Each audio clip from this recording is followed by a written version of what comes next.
is just wildly inappropriate. And yet, I'm really glad you're here. Your actions were totally inappropriate. For some reason, he felt that it was inappropriate. Look into the camera and say something inappropriate. You don't get personal. That is totally inappropriate behavior. How inappropriate! What exactly about my methods are inappropriate? He tweeted some inappropriate things. That's a little inappropriate, don't you think? At what point is it inappropriate? No, inappropriate. Inappropriate. Stop it right now. Totally. That is unbelievably inappropriate. You're vulgar. You're inappropriate. That's just grossly inappropriate. Wow, you are so inappropriate. It's such an inappropriate description. Inappropriate, but precise. Oh, you know what's inappropriate? It's completely inappropriate. Why? That's inappropriate! That's inexcusable! Inappropriate things. Be totally inappropriate. Inappropriately so. How very inappropriate, thank you. Inappropriate. It's wildly inappropriate. This is incredibly inappropriate. This is highly inappropriate. Okay, this is inappropriate. Grossly inappropriate. Inappropriate. Inappropriate. Inappropriate. Inappropriate.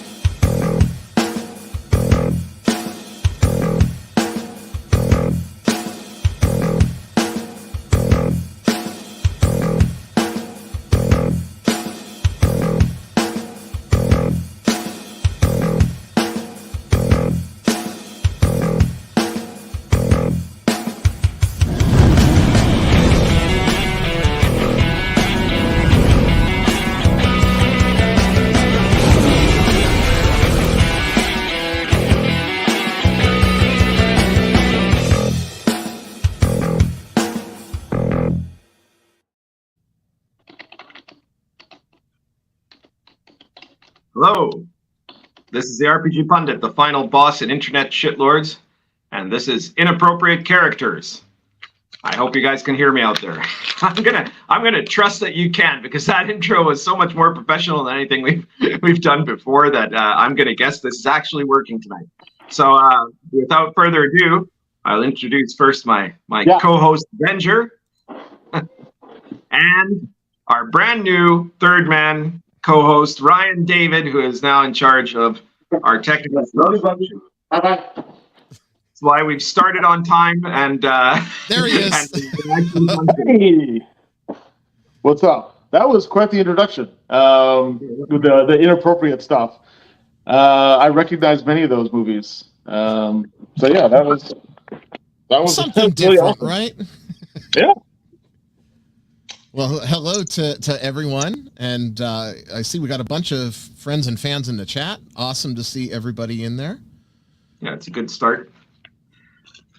All right, so I guess before we proceed with anything else, there may be some of you who were not watching our announcements on Twitter, or who did not check out my live stream recently. In which case, shame on all of you. But in case anyone doesn't know. After our last episode, Joe Bittman decided that he needed more time for other projects, and with absolutely no bad feelings or anything like that, but he needed to stop doing inappropriate characters. So we had a long and partially frustrated quest, an imperfect attempt to go on with the new series with another co-host. And then we went on after that and decided to ask Ryan if he would like to do it. So Ryan accepted, and here we are. And Ryan, why don't you just kind of briefly tell the audience who you are, what you've done to merit being here. Well, that's not a tall order. Justify your existence. Justify my existence. Most of the folks in the chat right now, I know there are some new faces that I'm glad to meet for the first time. My name's Ryan David. I run a little nerd culture podcast called Nerd Cognito with my two co-hosts. Shout out to them. I know that they are both watching tonight. And we talk about everything skewed mostly towards gaming, but not exclusively towards gaming. And the three of us are three old grognards, right? We very much are philosophically sort of in tune with what the OSR and the OSR play style provides. And I tend to have opinions that sometimes rub people the wrong way. So the combination of those things with, and Pundit, you know this, Venger, I don't know if you know this, but I've been working on a little side project for about 6 months now that's going to release in early 2024. That's my own tabletop role-playing game that is completely removed from everything. It's not OSR. It's its own system, its own stuff that's coming out. So that's coming down the road. But really, I am just a huge, first and foremost, fan of the hobby. And there are a lot of things that I like and a lot of things that I dislike about where it goes. And I've got this big fat mouth. So that's the dime store introduction to Ryan David. Glad to see everybody out there. So, a couple of comments on that. First, in the chat, I see L says Ryan is here because he had time and a post 2012 computer. That is correct. I can confirm that those are the two key qualifications for being a co-host on Inappropriate Character. So we don't have to figure out how to do the tech stuff ourselves. But I'll add also. So you don't have, so far you don't have any RPG credits, right? But I am absolutely the virgin in the room, and I know that.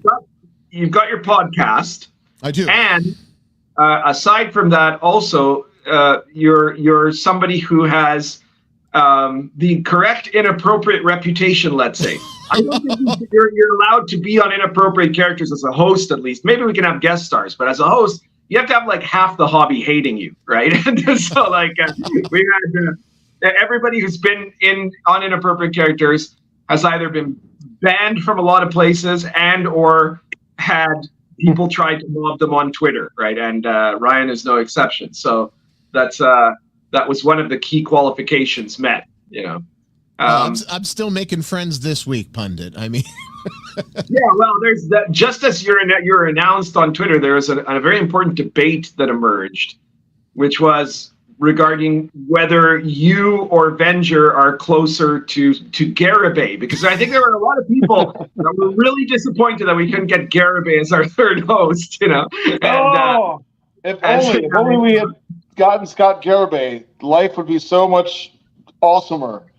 Yeah, and some people think for whatever reason that Ryan is sort of like he's a Garibay lookalike. I'm not too sure, but some people say that. You can the chat can comment on the resemblance. Now Venger clearly doesn't look anything like Garibay, but Venger has the same YouTube video style of going around in his car rambling to a camera that's on the dashboard, right?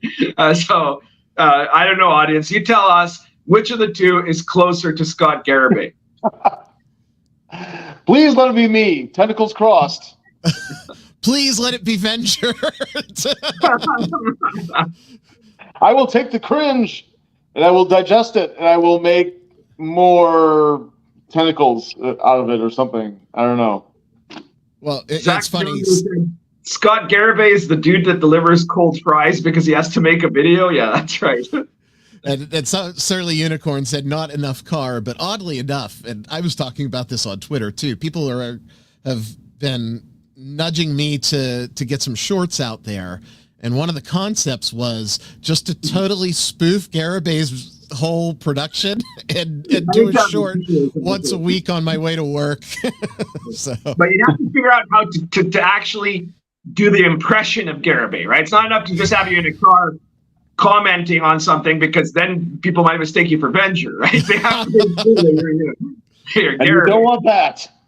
You do not want that. That would involve me watching more of his programming, and I'm not into self-harm. So okay, so you're not. There are things you're not willing to do for inappropriate characters.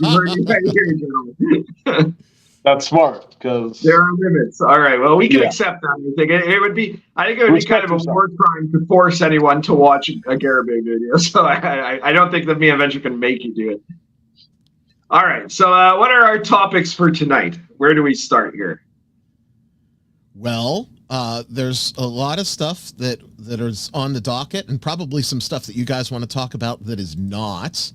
I think that one of the things that's happened since we last met, and it's near and dear to, at least Pundit, I know for you, because you've run a DCC campaign for a long time. I just got out of a multi-year one. I might actually be running the longest DCC campaign of all time because, Yeah, you know, when did you start? Did you start like the week after it came out or something? Well, it started in 2012, right? So it's not. It had been out for I think a year or two at that point, right? But I'm not sure that there's anybody because most DCC players tend to play like the character funnel. Like I think something like 50% of everybody who plays DCC never gets past the character funnel because they think that's the fun of it. It's not. The fun is when you get to really high level. It's really amazing actually. But anyway, I don't know anyone else who has a campaign of Dungeon Crawl Classics that has lasted over 10 years. Yeah, I don't know. I don't think that exists. I think you're the only one. It's World of the Last Sun, and that's it. No, But we're gonna talk about. I'm guessing that what we're about to bring up here is the whole pronouns thing, right? That would be it. And they were teasing it. I don't know if you'd call it teasing it. They've been talking about it in their blog for a while. But with the 10th printing, apparently it's a go, right? What we're for anyone who doesn't know, the next DCC main core rulebook printing will be changed to have entirely gender neutral pronouns. I guess like gender neutral language. I saw Venger's face as you said that. Yeah, I heard that, and this may very well be wrong, but I heard that they're not actually doing anything new. They're just promoting this next printing that what they've been doing is a thing. Is that not true? Are they actually doing something like brand new with this printing? Yeah, it could be. But I mean, like the thing to me is that if they just had done gender neutral language by itself, and as long as it wasn't like let's say grammar breaking, right? Because there are a lot of places in traditional English writing where you can say there, right? Like if a character is going into the dungeon, they will have to check for their torch, right? That's completely natural, historically accurate English, right? You don't have to say his or hers. You can say there, right? But so as long as it doesn't go into like some weird territory where all of a sudden you've got Zer or something like that, or there is being they and them and there is being used totally inappropriately. Unless it's that, then it's not really that big a deal, except if you start to brag about it and boast about it and act like this means you're like, Martin Luther King because you've changed the pronouns in your book, right? That's the problem. Yes. It's ironically, or the character sheet. If you have like gender pronouns or identity on a character sheet, then you should also be like thrown into the moat. This was the core announcement. Yeah. Okay. Let's hear it. It's very basic, right? It says, as you no doubt already know, the 10th edition PDF of DCC RPG is fully hyperlinked. Updates pronouns to gender neutral where applicable, and that was it, and that set sort of people's antenna on alert, right? And like people might say, "Oh, what's the big deal about this?" Right? And in fact, the thing that they did itself is not the big deal. It's this. It's the fact that they go and they boast about it as though this is to show how great and good they are, and to defy anyone to say that that's not great and good, right? That's the real problem there. No, I think that it's half them betting that they're going to pull new audience. And this tells me that they think that their current audience is saturated, right? I look at it from the business perspective, and that's because that's my other life. When I go and do daily stuff, right? I have to look at those things like numbers and performance and all of that bullshit. When a company makes a move like this that knows who their base is, they know exactly who their base is and who is buying those books.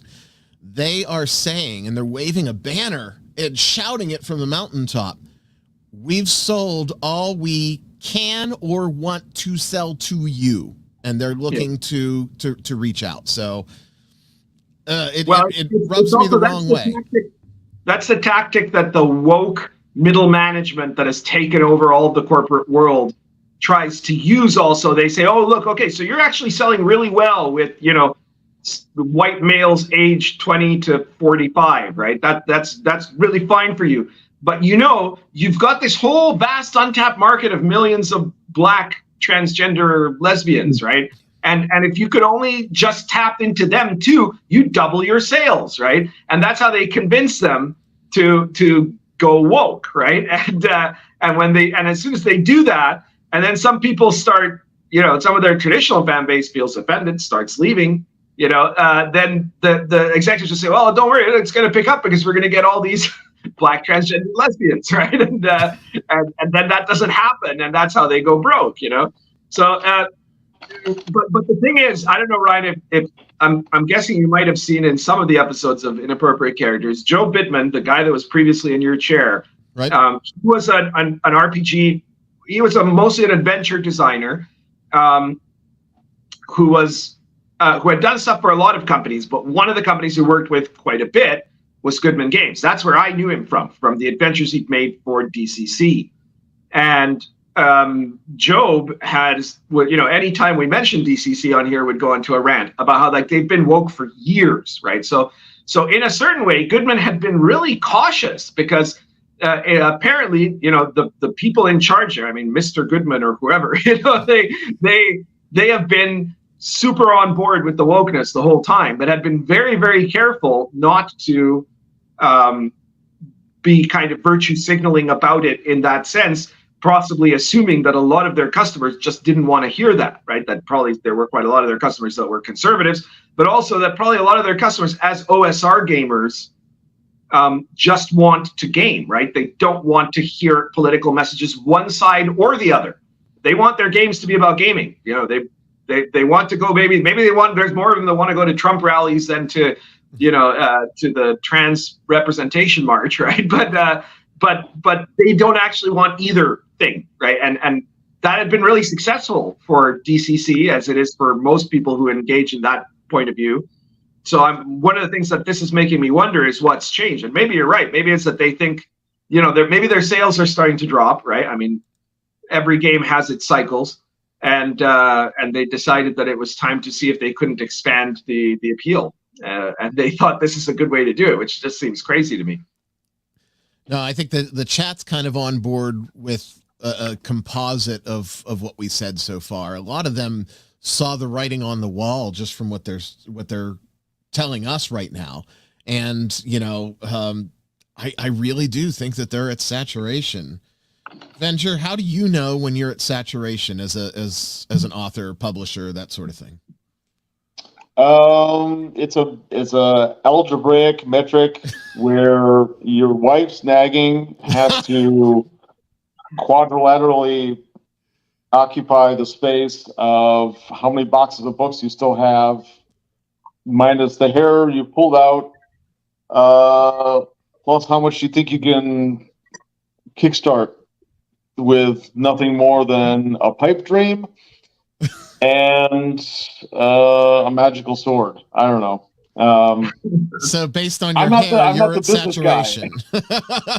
I'm the dreamer with the dream and the optimism to do it, even though the odds are against me. But you got OSE and you got Shadow Dark and you got whatever else. Is Morkborg, is that still a popular thing? You still got the perennial favorites like Lamentations of the Flame Princess. DCC has so much competition, and I think I mean, you can either stay still and like not change things, which is good for a certain core part of your audience. You can change cosmetic, like little things here and there, which is very popular, but doesn't really get the buzz, or doesn't get new people coming in, and a lot of old people will jump ship. And then you got the radical changes, and that's throwing shit up in the air and hoping for the best. I would love to see more games go in a masculine direction, because I think with the leftism and the wokeness and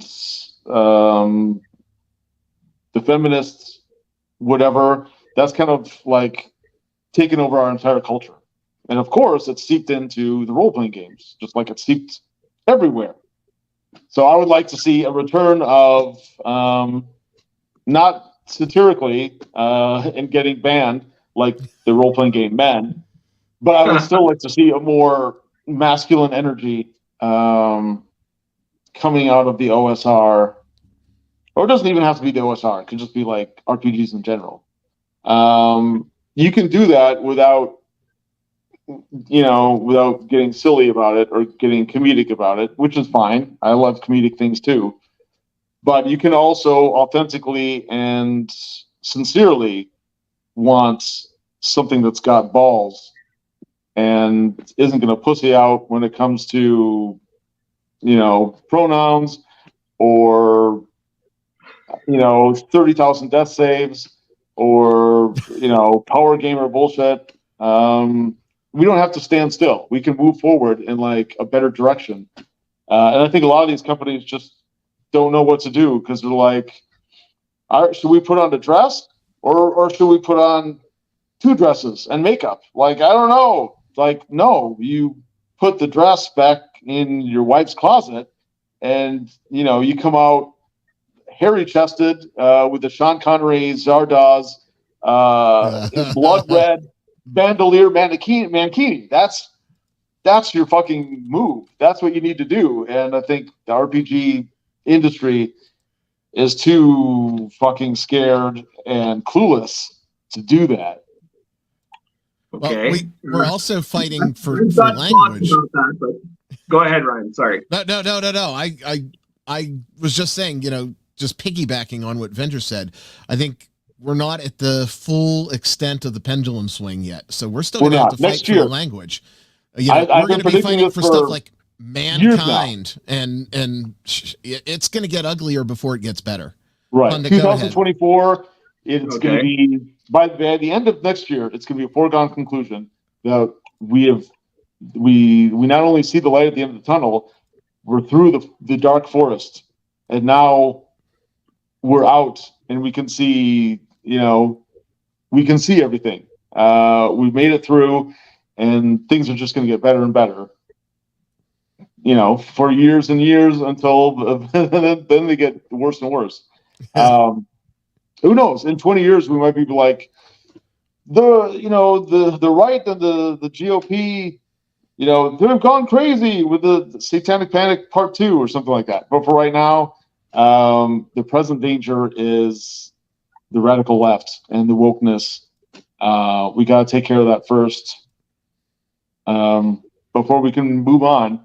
And I think, things are going to get crazy because, we can see a lot of those people like in their death spiral, and they're flailing about, and, they're like a wounded tiger. But by the end of next year, I think the worst will be behind us, and we'll be, if not free and clear, at least coming out a lot stronger and a lot clearer, and we'll just be better off. I'm not too sure. Next year is an election year in the U.S., so there's no way it's going to be any less woke. It's going to be they're going to pump up the wokeness enormously. I mean, who knows what's going to happen? And obviously, yes, the election is a big deal. I mean, who knows who the nominees are going to be? But let's just say, Just let's say it's Biden versus Trump. Loses, let's say Biden gets trounced, like just crushed, like Ronald Reagan in 1980, crushed. Yeah, but well, that's what it's going to take. It's going to be. I always thought it was going to end in 2020 because I thought Trump was going to kick Biden's ass in 2020, which who knows what actually happened there. But anyway, I think that the wokeness is going to start to collapse as soon as the left. Oh yeah, because the establishment left doesn't like to lose, right? So that's when they're going to turn on the woke, right? Because they're going to blame them for it. But anyways, as to this topic, I'm the RPG pundit, so saturation is something I have never experienced. Saturation is just something that happens to other people. I just keep getting bigger and bigger. But I do think like that. There's a lot of stuff that Goodman could have done other than this, right? Like for example, they came out with these. With the Lankmar and the Dying Earth books, both of which were well received, I think. I mean, I haven't run them myself, but I've looked at both of them, and they're because I've got all my players are big fans of Goodman stuff too. But I wouldn't, I already knew from Joe what their politics are. So after I bought the core book, I've never bought another DCC book, right? I've had a couple of adventures that were sent to me, but those are quite a while ago too, right? So I wouldn't buy something else new from them. But they did those products, and those products were seen to be very faithful to the source material, right? And so there is other stuff that they could have probably gotten inexpensive licenses for to produce, and that would have had a buzz, like maybe some of the other books on Appendix N, right? Especially some of the less known. Now available, right? Sorry? Well, Conan is now available?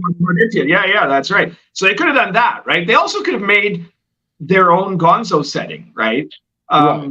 They could have gone and because they don't have a world, right? There isn't a DCC gaming world like the Forgotten Realms for D&D, right? I mean, and D&D has several settings, and they could have done multiple settings. They could have asked, so if I was consulting for them, which is a thing I've done in the past for others, that's the sort of thing that I would have suggested to them, right? Not start bragging about pronouns, because it's actually even by 2023, like that's something you bragged about in like 2019 if you were a leftist, right? Like nowadays,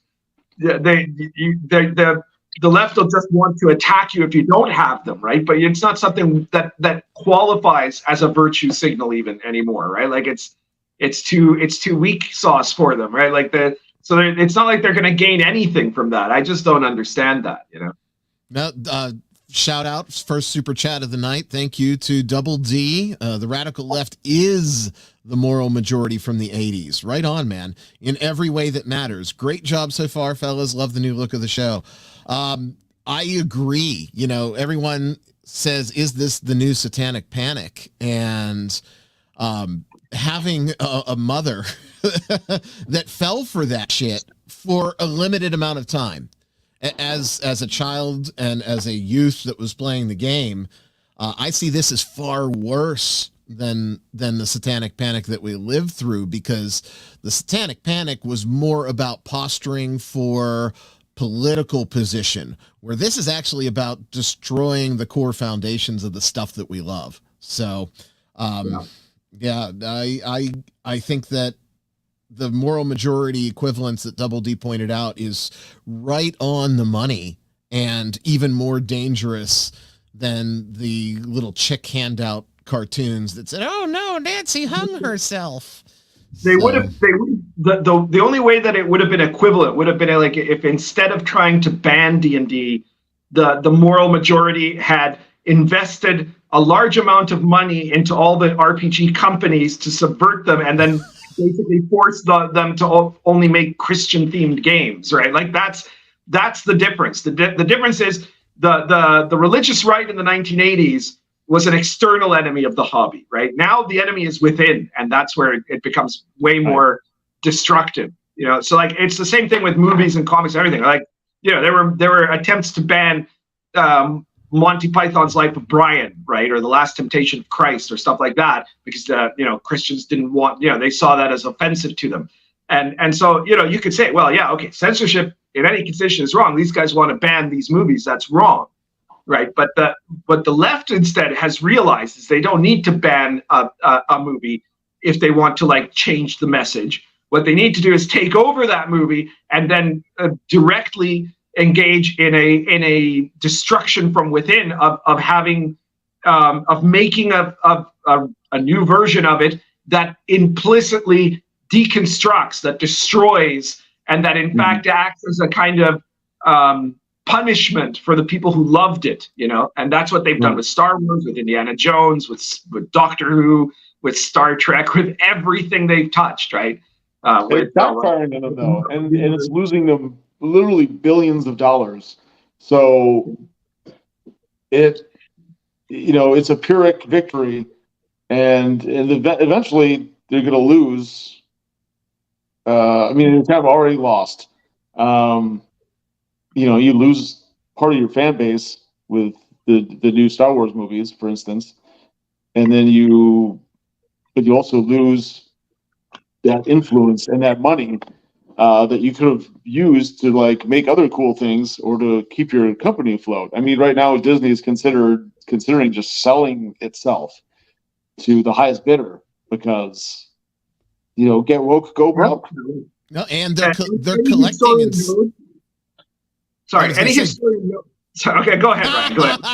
Well, no, with Disney, they're collecting and sitting on a ton of money, right? They just bought out billions of dollars worth of outstanding bonds. So they are putting themselves in a very sellable position. Pundit, take it.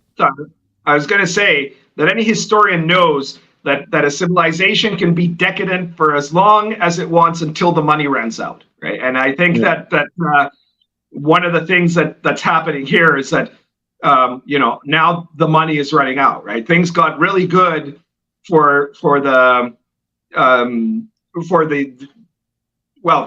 the culture in general, for them to be able to afford to subvert and damage stuff and put out stuff that they know is going to do badly because it's going to be hated, all the way from as soon as the recovery of the 2008 crisis until now. Right. And now that all of the prosperity that Trump created in his term has been completely squandered, and extra trillions and trillions of dollars that the U.S. doesn't really have been created to try to maintain the illusion that there's still prosperity. There's a crash coming. And as soon as you have that, that's where it all starts to fall apart. Right. So there's you're going to see, and you've already seen in certain corporations that they're starting to crack down because they know, well, now we can't afford to just spend $100 million to placate a bunch of maniacs, because it's not going to make that much money back, right? Anyways, I wanted to get back though to the comment that Venger said earlier about like how RPGs need to be more manly, and I'm kind of trying, but not in a satirical way, right? And I'm trying to figure out what exactly would a more manly RPG look like, because I mean, when I think, okay, so there's woke RPGs, right? We could kind of agree that almost all of those are by definition, in some way, anti-man, right? Like they want to downplay what they consider the patriarchy or whatever and masculinity, but is D&D a manly art? I mean, maybe not 5th edition, right? But it's like, are the classic OSR games, like the ones that aren't made by wokeists, are those manly now, or do they need to be more manly? How does that work? If you ask the right segment, you're clanging and banging in the gym, brother. But I don't think that I consider them manly. Like the kind of stuff that the Bro SR says, right. which is not actual masculinity, right? Like one of the problems we have in our world, in our civilization today, is that because the actual concept of masculinity was destroyed essentially by the hippie movement. It was destroyed in the 1960s by a generation that decided they didn't want to have that they want to take down all of these old assumptions, and then feminism made sure it stayed dead. I think even people who aren't opposed to masculinity in the present age have a lot of trouble understanding what masculinity really is. So that's how you end up with people like these, you know, especially younger people than us, but even quite a few Gen Xers I know that look at masculinity as being that you're, if you're not like a metrosexual beta male or whatever, then you're this kind of like either a ultra macho type of figure, right? Like this kind of, you know, the guy that works out and that wants to beat people up, and that you know, he doesn't you know, he's this kind of antisocial barbarian, right? You have the barbarian archetype, and then you have the kind of beta male archetype, and those are presented as the qualities of what is a masculine person versus a non-masculine male, right? But actually, like, both of those are failures to be masculine, right? Because masculinity is actually about like these things like responsibility and virtue and honor, you know, and fidelity and all of those sorts of things, you know, like the qualities of the civilized man, right? Because the barbarian is not actually masculine; he's just kind of an animal, right? And of course, a decadent person is not masculine because they abandoned their responsibility, right? In both cases, there are people that don't have a concept of responsibility. So, like, you know, is Chalt a particularly masculine RPG product? I don't know. Is Lion and Dragon a masculine RPG product? Is I don't know, Lamentations of the Flame Princess? I'm just trying to figure out. First, we have to define what we mean by masculinity, and then we have to say, well, what are there games that are good examples of that? And if not, what would be a game that would be a good example of that? I think unconsciously, everybody that you mentioned, like you, me, Ragi, we've kind of created, a more masculine space in the OSR than what we see around us.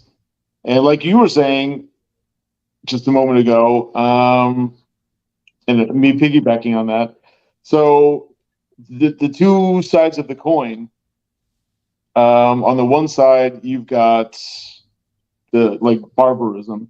So you've got like what you would call maybe toxic masculinity. So it would be an emphasis on like going on raids, like a Viking.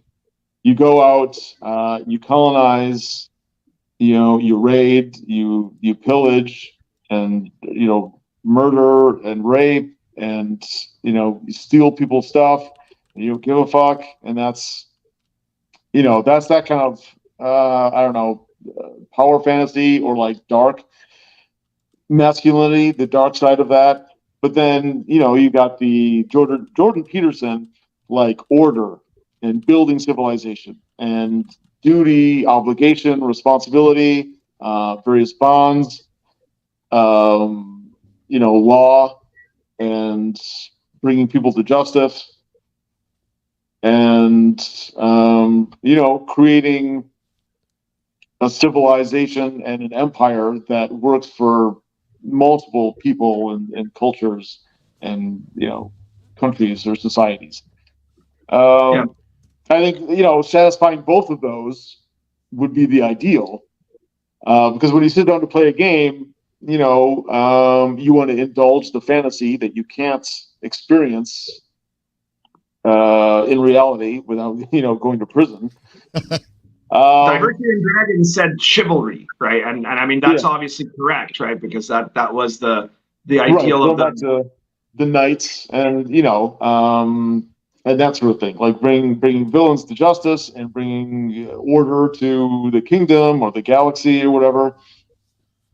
So yeah, you get that too, which is a lot of fun and teaches, you know, men and just players in general, the value of, you know, positive masculinity, and how valuable that is to society and culture. Sorry, Aaron from our chat has a question specifically for you, Venger. He says, Venger, which is more masculine, Sinatra or Stallone? Oh, I don't know why he's asking you, but okay. I don't know. I never really thought about that ever. I mean, I guess my gut reaction is Sylvester Stallone.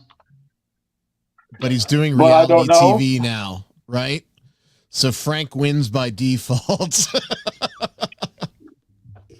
Well, I mean, Sinatra had a lot of the masculine traits of a kind of a typical guy of his generation, but he was not an extremely responsible masculine icon, right? Because he was basically a playboy, right? Like he's the archetype of the Rat Pack guy, right? Which is a bit of a somebody who, you can't say that they're not masculine, but that they're also not the most responsible of people, like. And I know with Cobra. I just got to throw that out there. There you go. And I know that kind of behind the scenes, earlier in Stallone's career, from what I've read, he was kind of a simp for the redhead that played Red Sonja. I mean, normally she didn't have red hair, but in Red Sonja, she's that woman. Who he was engaged to. Yeah, I read that he had a statue built for her, of her on his property, and by the time they were finished with it, she'd left him for some other guy and whatever, and so he had this statue destroyed, and so he kind of put her on the pedestal, and it backfired on him. But I think he's learned a lot since then, and yeah, it seems like he's pretty down to earth and anti-woke now, and I don't know. I mean, Frank Sinatra's dead, right? He's been dead a while, right? I don't know. Yeah, he's gone. I don't even know if Junior's still. I think Junior's still alive. I don't think he would have been woke, though. I really doubt it. I don't know. So in the Reziel, in answer to the question, he says literally Greek myth, and then a little bit later he adds Gilgamesh, and then L, apparently responding to that, says Tarmac and Gelada Tanagra. He meant to say Darmok and Gelada Tanagra, I think, but close enough. Edgelord votes for Stallone. Cursive Yig says Stallone is pretty anti-woke. Is he? I don't know. I mean, I know that in the new show in Tulsa King, which is an excellent show, he's and his character is anti-woke, but I'm not sure about his own personal politics about it as an actual person. Because remember, there are lots of guys in Hollywood that play tough guys and what have you, and that you think, oh yeah, these guys couldn't be in with that. But when they're not on the screen playing the parts, a lot of them are absolutely woke. Because they're. But if they're smart, they keep their mouth shut. Their mouths shut about it, right? And I look at the whole Tom Cruise debacle with his films right now. They're successful because I think if we were to place a bet, dollars to donuts, we know what side of the aisle Tom Cruise is going to sit on, but he's not opening his mouth about it or inserting it into his films. So he's going to sit on. He's always going to be standing right by Xenu. But there we go. Yeah. Hey, Xenu is his homeboy, man. That got him on Oprah. So right out of his volcano. Says, Ava Gardner kind of cucked Frank, almost ruined him. Yeah, that's true. Ava Gardner, after she broke up with him, he spent 10 years where he was just his career was dead. He was depressed. I mean, the guy was just a wreck. So I guess that's true. Rational Ginger says Sinatra definitely was more responsible than many people realize. He would boycott establishment and refuse to work with folks who are racist towards African American performers. Yeah, that's true. He had a very strong liberal conscience about that. He really didn't. He was really opposed to racism when there was actual institutional racism. George Whittlebach, Lorraine McLaren Hoopy. Hey, I haven't seen him in a while. He's like, fool, when are you going to kill Catboy? So in case you don't know, Ryan, Catboy is one of the long-time player characters of my DCC campaign, who is now about to hit level 10, right? He's going to be the second guy that tops the skills. DCC only goes to level 10. Right, that's huge. Level 10 in DCC is like being level 20 in AD&D, right? It's super powerful. And George Whittlebach, Lorraine McLaren Hoopy has been asking me to kill Catboy for years now, to the point that he's actually, because there is an actual NPC in my DCC campaign named George Whittlebach, Lorraine McLaren Hoopy, who actually sent an assassin to try to kill Catboy, and he couldn't do it, right? I'm going to keep him alive. Catboy's just got incredible luck, which is what happens when you're a 10th level thief in DCC, right? So it's really hard to kill someone who's not lucky. He also says, also currently smoking. All right, I'm currently smoking Argento Roots in a Lorenzetti oversize. There we go. Those are important questions, and I missed you, George. I'm glad to see you around.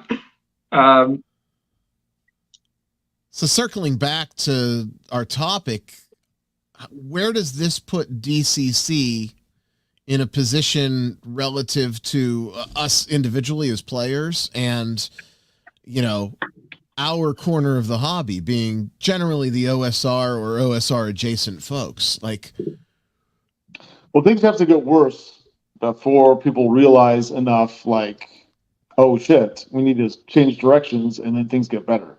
So I think this is not going to help DCC.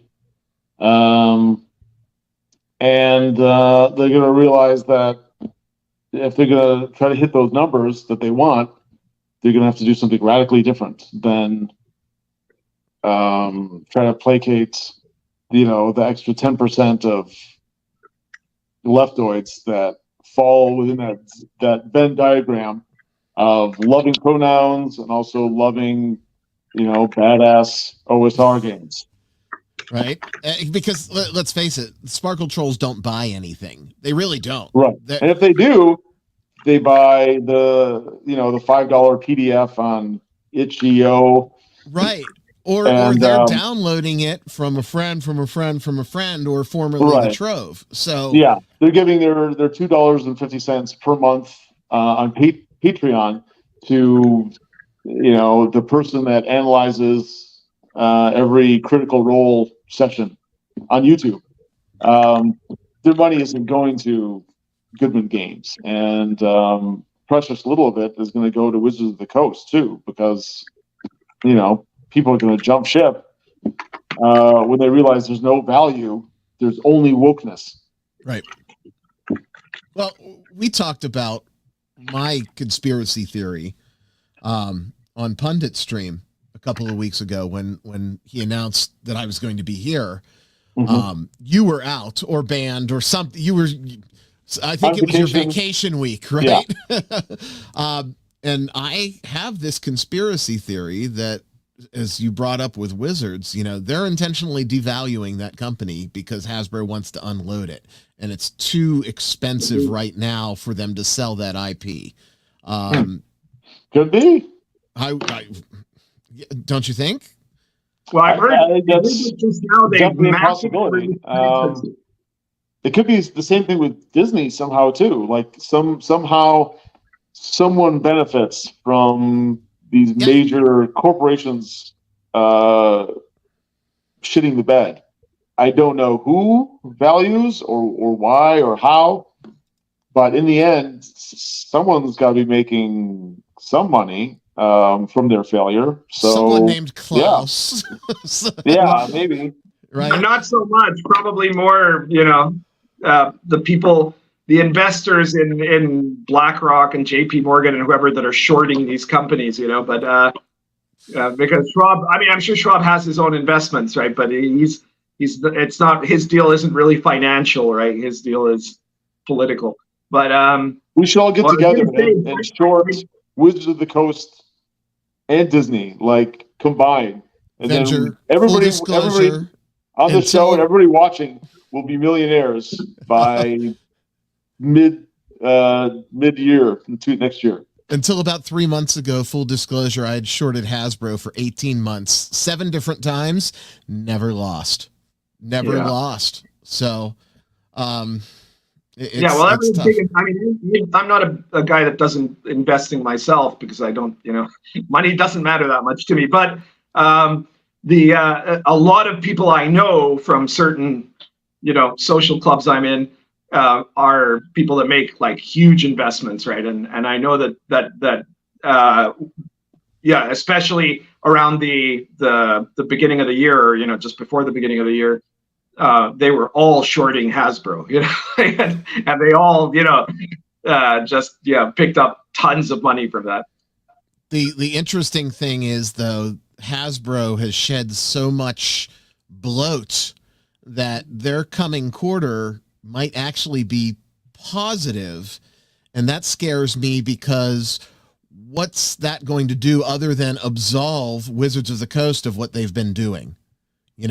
Because short term, it's not a pain point anymore. They have a positive quarter, everything's sunshine again, and they can throw more money at this losing division and not blink. Well, this is the way I see it. Like, I don't want them to run out of gas just yet. I want them to be able to like put the pedal to the metal and go like 100 miles per hour into that brick wall that they're racing towards. And then when they hit that, then there'll be, when the bottom falls out of those decisions, there'll be nothing left. And then we'll just be able to pick up the pieces, and I don't know, maybe D&D will be cool again. I want it to be. I want to love Dungeons and Dragons again. But it's got to fully crash first before, if it runs out of steam or runs out of gas now and just like stops in the middle of the street, they can just, to follow the metaphor, they can just gas up again and go. But what we need is a spectacular, like Hindenburg type, like devastation catastrophe for everybody to realize that, like, oh shit, this was like absolutely 180 degree the wrong way to go with this property, with this hobby, with this industry, community, whatever. And the people that are left to pick up the pieces can like do the exact opposite of what Wizards was doing in order to, save D&D down the road. Very important comment on the chat here from Greasy Smith. He says, I think this is the first time I've seen Pundit's face. He's 40% forehead. Yeah, well, I need room for my enormous brain. So, Check this out. I had heard that apparently Wizards of the Coast is massively raising prices on its on the Magic the Gathering products. So they're probably going to do something similar to that with D&D, but they're probably going to do that once like the one D&D starts coming out. So expect it to be more expensive still. Disgustingly so with the Magic, and it started with D&D. They've already announced that new price point is in place.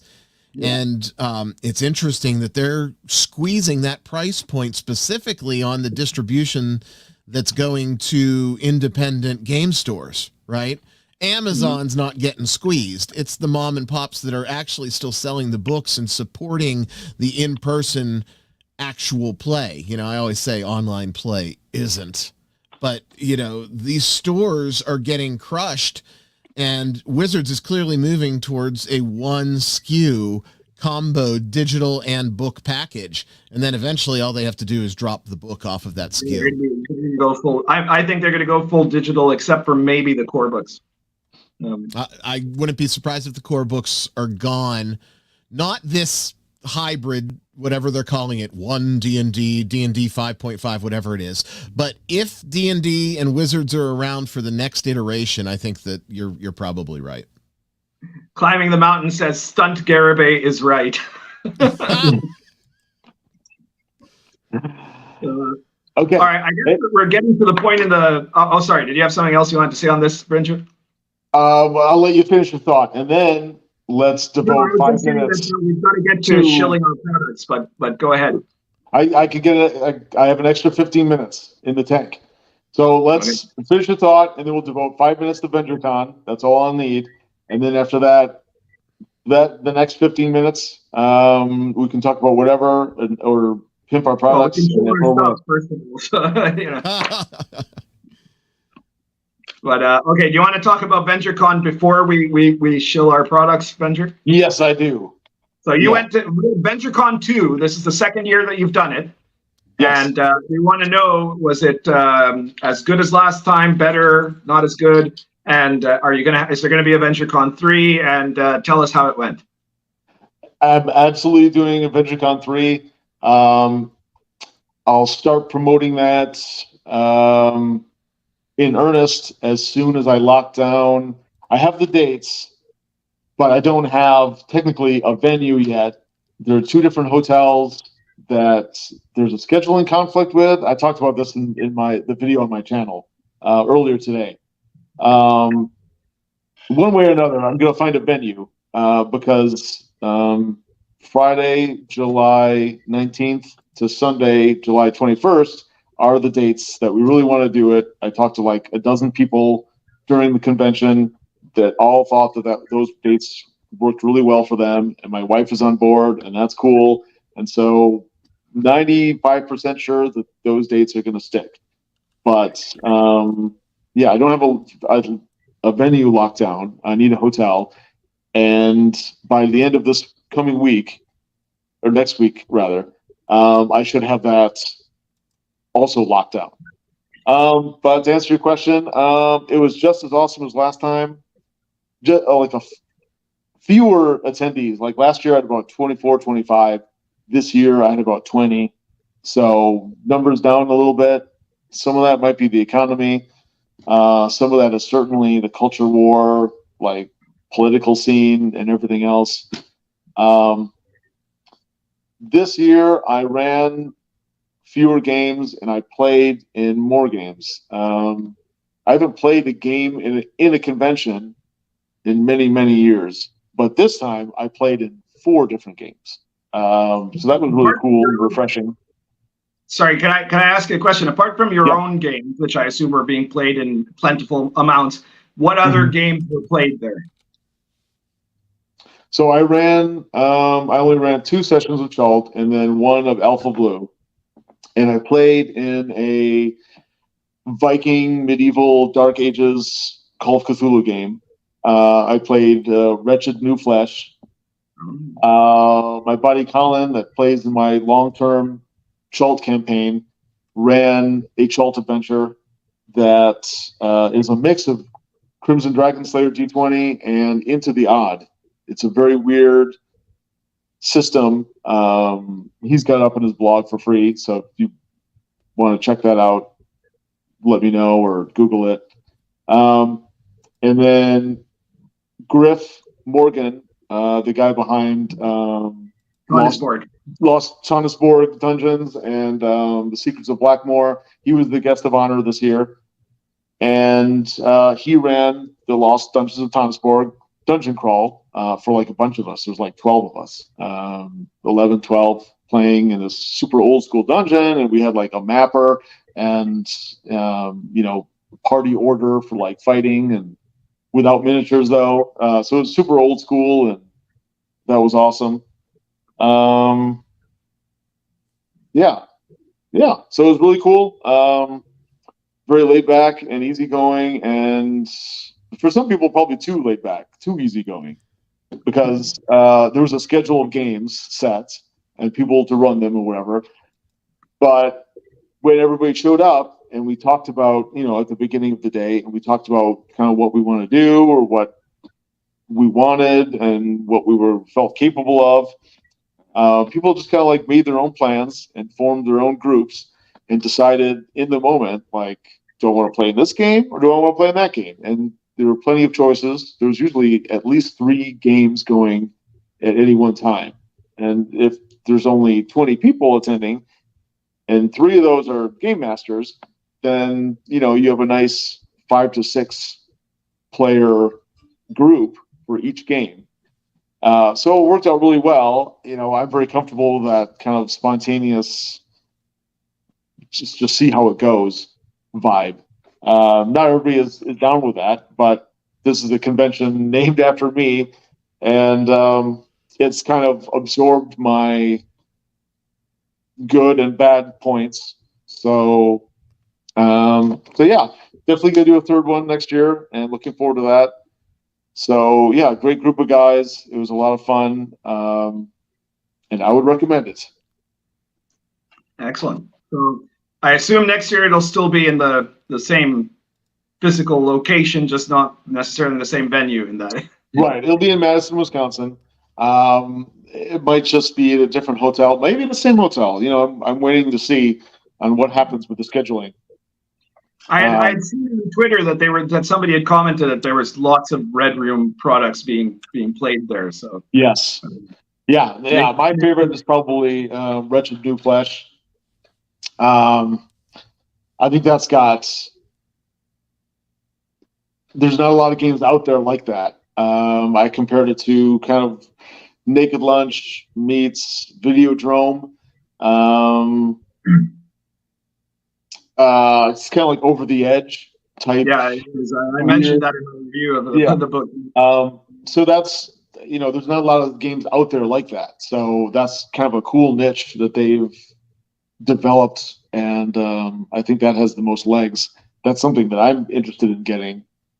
You know, obviously, if you want to play fantasy or science fiction, there are literally hundreds of other options out there, or thousands, really. But there's not a lot of options for that type of genre. So yeah, the Wretched New Flesh I think was like one of the coolest new games that I was able to try, and yeah, I'm probably gonna buy the book myself and also the cover art is fantastic, and it's that's by Jay Tanaka. You should follow him on Twitter, and he's the guy that does my Chult webcomic artwork. And as soon as we're done with that, we're on issue like 9. So as we wrapped up the 12 issues, you know, that's going to be a release sometime this fall. Jesus. George Riddlebuck, Lorraine McLaren Hoopy just said, VengerCon 2024 at Auschwitz. Jesus Christ. Because we love there will the be a Jews. lot of rules as written in 1-to-1 time if we do it there. So, well, you know, maybe the Red Room should do like VengerCon Europe or something. Maybe. Yeah, have me out in Portugal and tear some shit up. Yeah.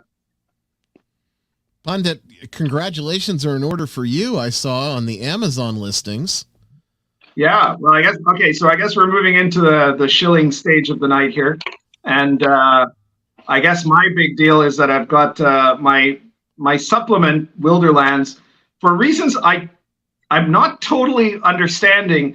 It's apparently selling really, really well. It's already hit like its copper bestseller after just a couple of days on drive-through, but then on Amazon, it got to at least as far. I mean, I haven't been tracking it myself, but people have been telling me this and showing me the proof in the form of screenshots that it on Amazon it got to like at least number 11 on the new products hot list of Amazon for the D&D category. So like I'm kind of a bit confused because like.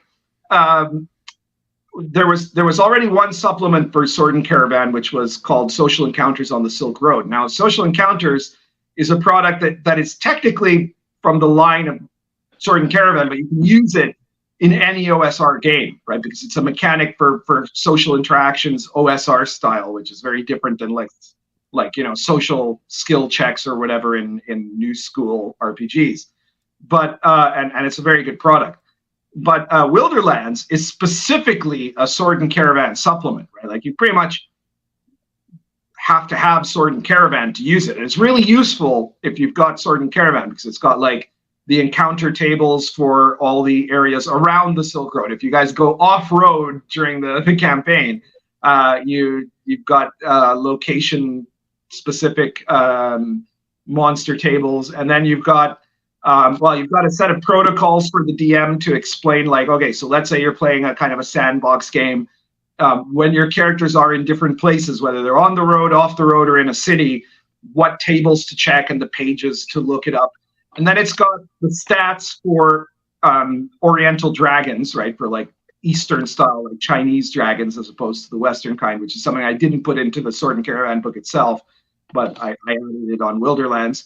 And then it has a section about creating family units, clans and stuff like that.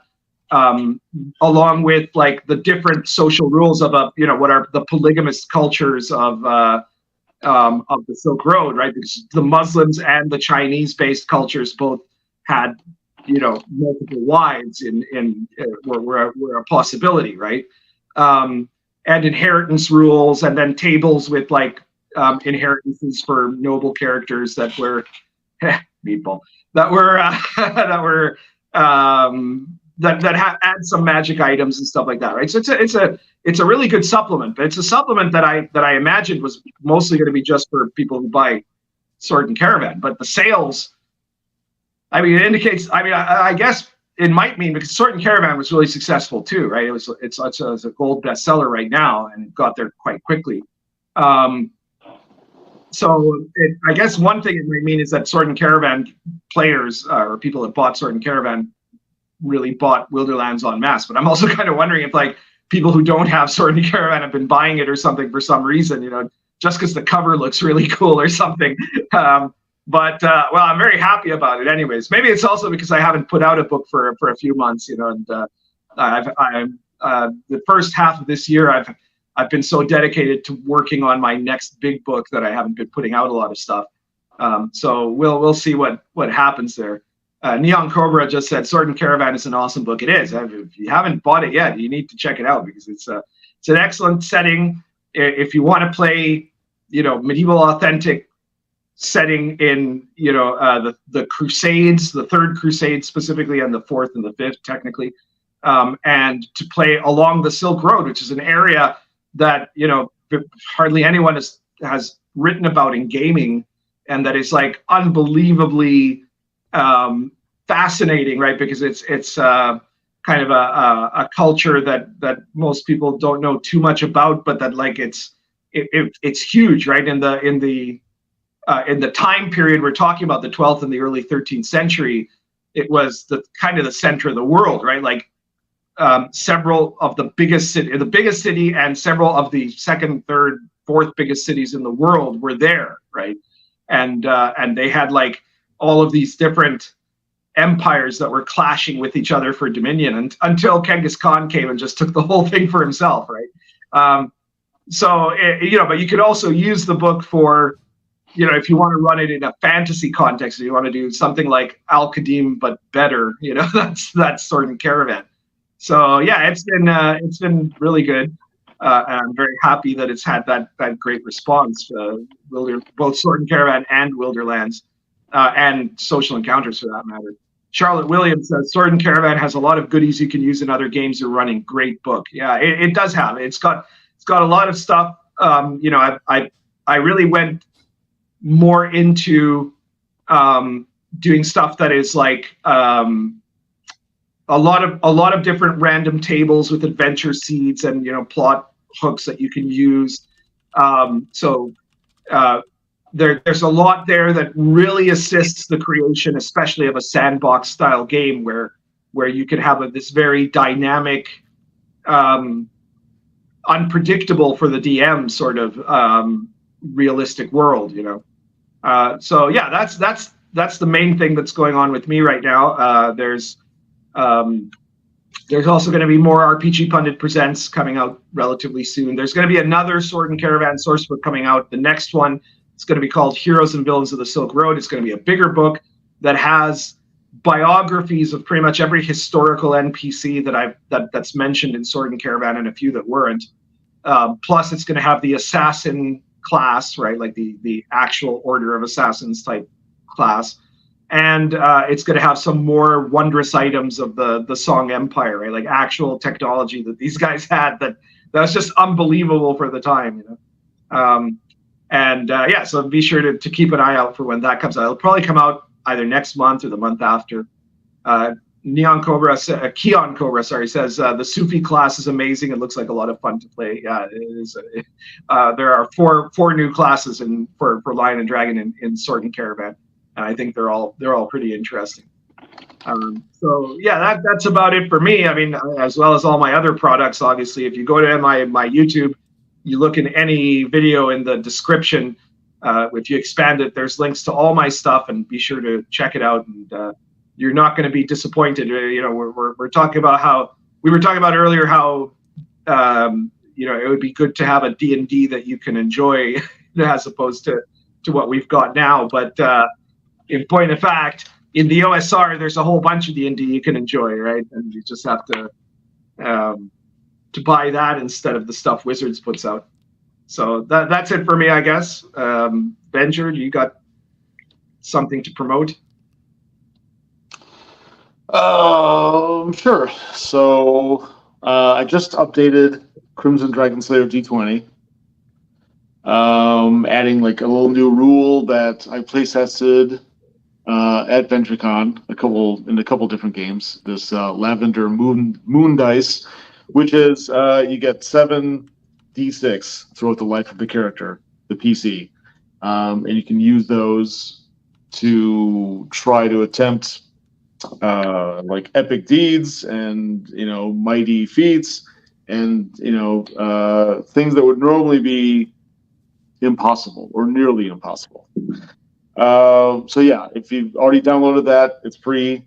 Crimson Dragon Slayer D20 revised. Re-download it if you already have it, so you can get the latest version. Chult GPT is a freebie that I released not too long ago, just to see how people like that. And that is what it would be like if like Chat GPT, artificial intelligence, wrote a Chult game for me. And so, you know, it's the dialogue of like the game master and the players, and you get to read like you know, what they say and how they play and things like that. So that's neat. Still working on the Chult webcomic. That's coming along, but that's taking a while because, you know, the art is such a huge component of it, and, you know, it takes a while for for the guy to draw it, Jay Tanaka, and he's doing a fantastic job. So each issue takes from start to finish like 3 weeks, and we want to get 12 of them in the can before we release it all. So yeah, it's probably going to be, I don't know, almost Thanksgiving by the time this thing is done. So that's kind of a longer project. And then sometime before VentureCon 3, I want to put out book 4 of the Chult trilogy.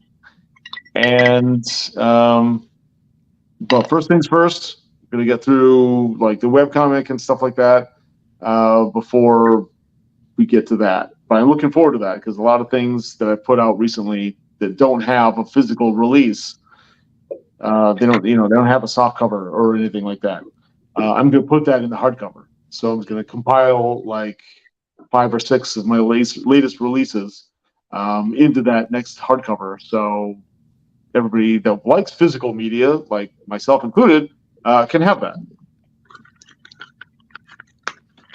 And check my blog. If you haven't seen the post-convention reports with pictures and all that stuff, go to my blog. Just Google Venger's Old School Gaming blog, or maybe there's a link in the description below. There is. And check that out. I got 3 blog posts all about the convention with cool pictures and session reports, all that good stuff. All right. Ryan, do you have anything to promote? I mean, your podcast, maybe? I can, and I can. I'm debating whether or not to make a decision that will actually force me to have to do work. But first and foremost, you know, a lot of people don't know that are new to me about Nerd Cognito podcast because we're not on YouTube. We are distinctively an audio-only podcast. We're available wherever you get your podcasts. So whether that's Apple, Spotify, Google, iHeartRadio, anywhere that has podcasts has us. Make sure that you are subscribed. It's a weekly and it's an hour listen. So you can get all of the nerdy goodness in a nice drive or a nice workout at the gym. Timothy Shanks threw a comment out here that said I should throw this into a YouTube channel. And a lot of folks have been needling me and the other guys on the podcast. Why don't you do the video thing? We distinctly want it to be audio. Now, that doesn't mean it can't change down the road. But for now, we're very committed to the audio format. And the other reason is, we're not looking to do video space. It's just a bunch of nerds talking about the things that they like. So we're not trying to, cash in on this or get some sort of internet credit. It's just guys having fun talking about stuff that they want to talk about. So we're very, very happy and content keeping it in the audio format, but that doesn't mean we don't want you as a listener. Find the podcast provider of your choice and please subscribe, throw us a good review, all of that good stuff. Should I put it out there? I talk about it tangentially, but I don't often, publicly show it. And I guess this is going to be my kick in the ass to actually make my timeline, and I'll do the official announcement for Aura's the role-playing game. That's the game that I'm working on. You can see this is their Twitter account. You can follow them at Auras_RPG. Not officially announced pre-alpha. Well, I guess it's officially announced now. So you could go and follow that account. And if you want to see some of the stuff that is percolating in my brain, it is all there, including some screens and some preliminary layouts that literally just got, as I commit them to layouts, it may still even have placeholder art. I share it because I'm looking to get everybody's interpretation of what they think. So you can get little previews and see what's going on in the Auras realm. Again, the target is first quarter 2024 for it to come out, both digital and hard copy. And it is not OSR. It is a completely new system. It doesn't use the 6 stats. It doesn't use D20 system of any sort. It's a modified dice pool. I think that folks will enjoy it. Or I hope that folks will enjoy it, and it'll breathe a little different feeling into your table. So that's really what I'm going for. So I told myself I wasn't going to do that, and I just did. So follow Nerdcognito, and if you really want to watch me choke and struggle on the design process, you can follow Auras_RPG. Nerdcognito is also on Twitter.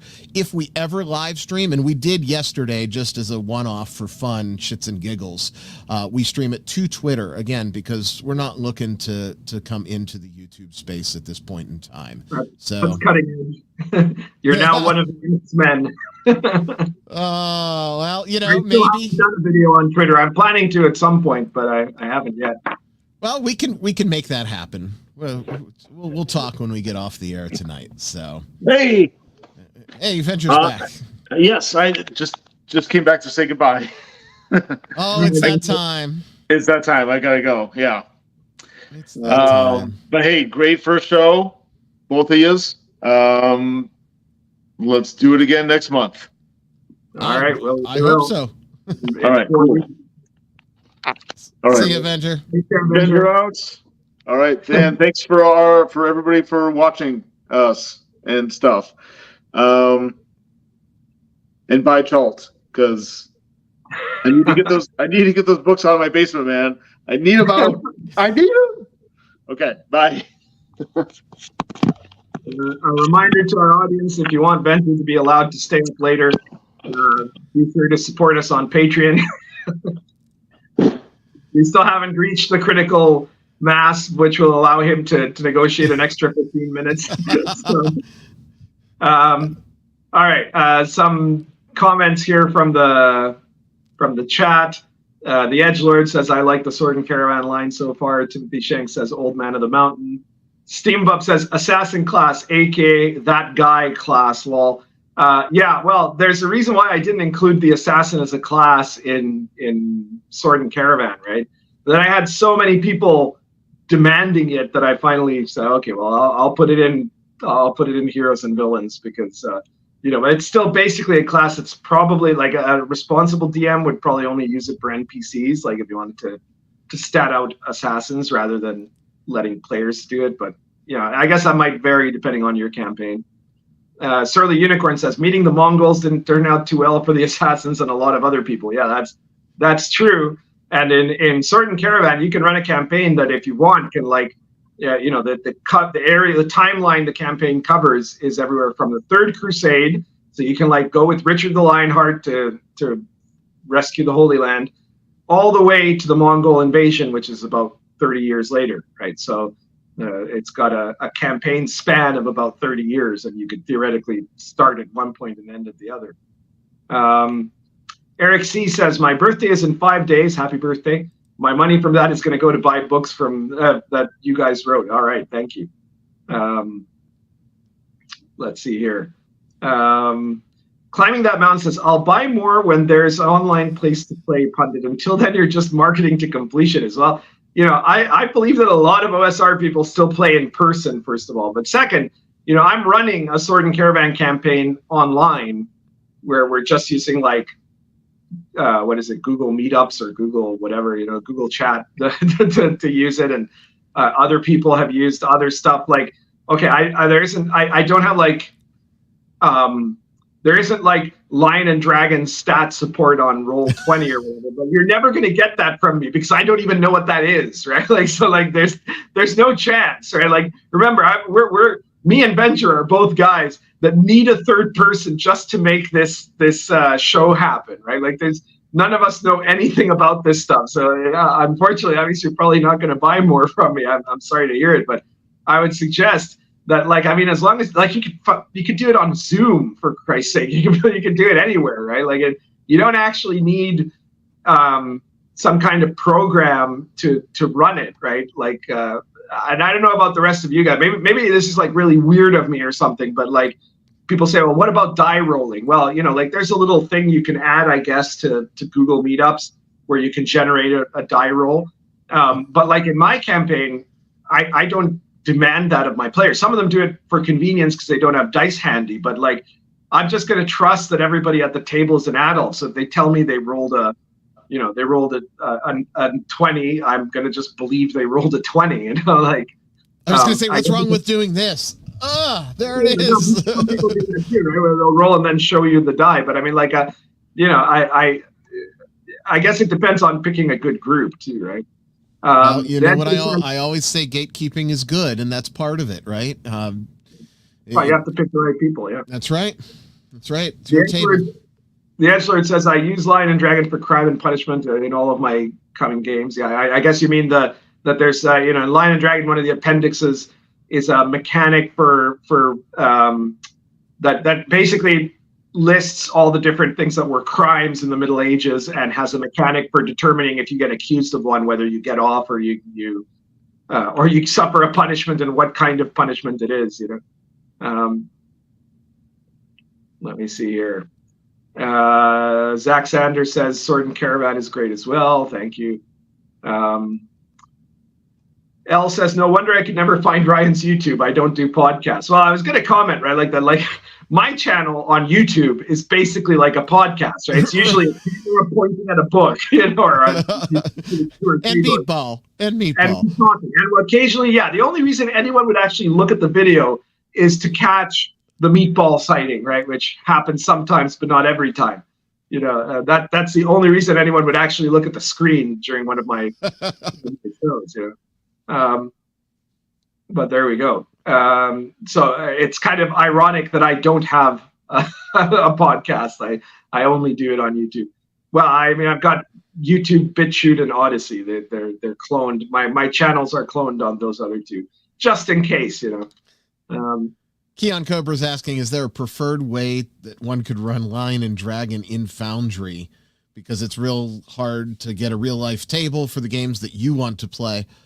I know nothing, right? I'll just sort of chime in, and it's what Pundit said. You use the medium because you don't need the actual virtual tabletop.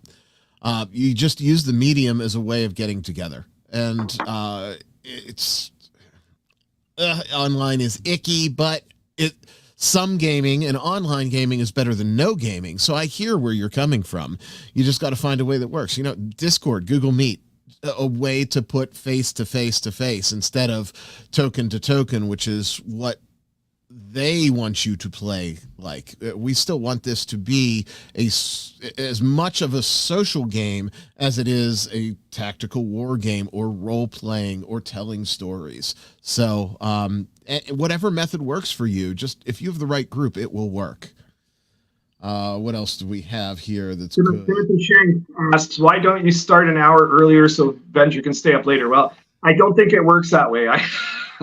Because I think an hour, because remember, Venger has something like 25 children, right? So like before a certain hour, he has to take care of them. And then after that, he has to go to sleep, I guess. So it's, all of our scheduling is really based around Venger, because I mean, me and whoever's been our third guest is usually our third host rather is usually good for any time, but we're always trying to accommodate for what Venger needs.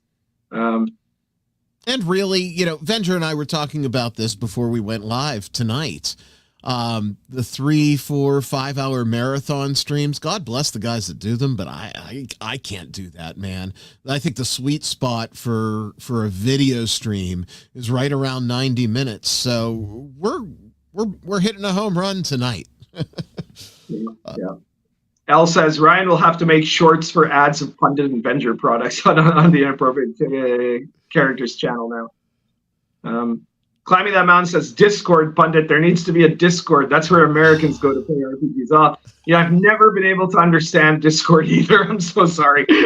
I'm Gen X, but when it comes to technology, I'm a boomer. And I'm going to say this for Discord too. It's a lot of effort on the management end. Unless you're going to be, like if you have a small group that's just trusted friends, it's fine. But if you're inviting the unwashed masses in, that's a lot of time. And it's a job, man. I don't want to be moderating a Discord. That's for sure. But hey, Climbing, if you or anybody else wants to start a Lion and Dragon Discord, by all means, feel free to do so, and tell me about it. I'll try to promote it or something like that. I would be totally happy to support the attempt to do that. Because I don't do almost all of the games I've ever run have been in person. I've only ever run certain play tests online, and right now I'm running this one Sword and Caravan campaign online, but that's it. So that's the limit of my online running. Like all my other games are run in person. Double D says Discord is gay drama at some point. And if you're following the schism in the OSR, you will get that joke. So I agree right now. That's all I'm going to say about that. Timothy Shanks, I've had players melt down on my Discord games before. They see me post a conservative sentiment elsewhere and then have a raging fit in with the game. Yeah, it's tough, man. I remember when we could disagree and my politics was my business, your politics was your business. We could shout about it over a beer, but then we order another round and it's done. And those days are gone. The politics has inserted itself into everything, and it's tribal now. It's visceral and it's ugly. So I could see it easily permeating even on an online game. I've heard groups of 20, 25, 30 years and horror stories that, once COVID hit and a particular political segment lost their freaking minds, I've heard just disintegration of long-term friendships over that stuff. That's how we lost our first tech guy in the show, right? So, hey, I consider him a friend, and but here's the funny thing: he's just gone nuts because of COVID. Jim falls into that group where I would disagree with him politically 98% of the time. But we're still able to have the beer, and that's where I tip my hat to him. Now, I wasn't as close with him during peak COVID, so I deferred to your experience for that one. Elle says, I mean, Pundit doesn't get ad revenue from Discord. He does from his forum, and he has a winky emoji. Well, if you by forum, you mean the RPG site. I mean, the RPG site does have, like, all it has is banner ads, and it's probably got, the cheapest rates of banner ads in the world at this point, because, we set it like 10 years ago, and it's never changed since then, right? It's still the same price it was a decade ago. And, there's only ever, like, at most 5 banner ads running at a time, So, like, it's the money I make from, like, I make less money from the RPG site than I do from being monetized on YouTube, which I also don't consider money that I actually need either. It's very, for me, that's very tangential. I just don't use Discord because I've never, I don't understand any social media that doesn't have an easy way to find stuff, right? Like with Discord, you have to look for the secret code of where to apply to join in the person's server and stuff like that. Like, it's just too much work for me, give me Twitter or Facebook, I do think it's funny though. If you ever have a VTT on X, right? Like then maybe we could start talking, and knowing Elon Musk, it'll happen eventually. I hear he's a gamer, so I do think it's funny though, the folks that think that the things that we do online, not what we do for a living, and not you as an author, but like the online presence is like raking in the cash. People are like, oh well, you're just grifting Nerdcognito and you make all this money on it, and I'm like, dude, we're gonna break even for 2 years in a row, and we're just going to break even, and that's a win. We're not doing it for the money. The people that are looking at, like, I'm sure there are some people that, for example, have like their social media, like in gaming, that their social media is a business for them, right? But even most of those people in the OSR, certainly, like, remember, somebody was talking today, there was a Twitter thread about, like, who's more influential or something like that, and someone was saying that that Venger is more influential than J. Scott Garibay or than Tenkar, and at that point I chimed in and pointed out, right, like that no, sorry, he's more influential than Diversity and Dragons or Tenkar, right? And I pointed out that, like, Diversity and Dragons actually has like 1,000 more subscribers than Venger's YouTube, right? And Tenkar only has about 700 more than Diversity and Dragons, right?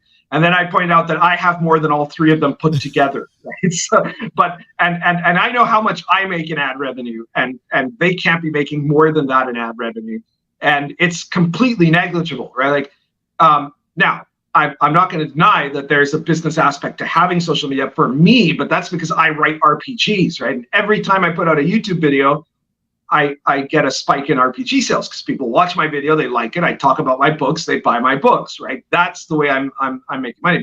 But I mean, there you're getting a book, right? It's not like, like some YouTubes are essentially just OnlyFans without the sex appeal, right? Like that you're giving people money because you like them, and that's fine. I mean, you're entitled to get. I mean, I love it when people give me money just because they like me, right? Like, I've got certain people on my Patreon. I do nothing on Patreon. I don't post any special stuff or anything like that. It just exists for people who either bought all my books or don't want to buy my books but still want to support my cause, right? And I'm making, I don't know, $30 a month on that.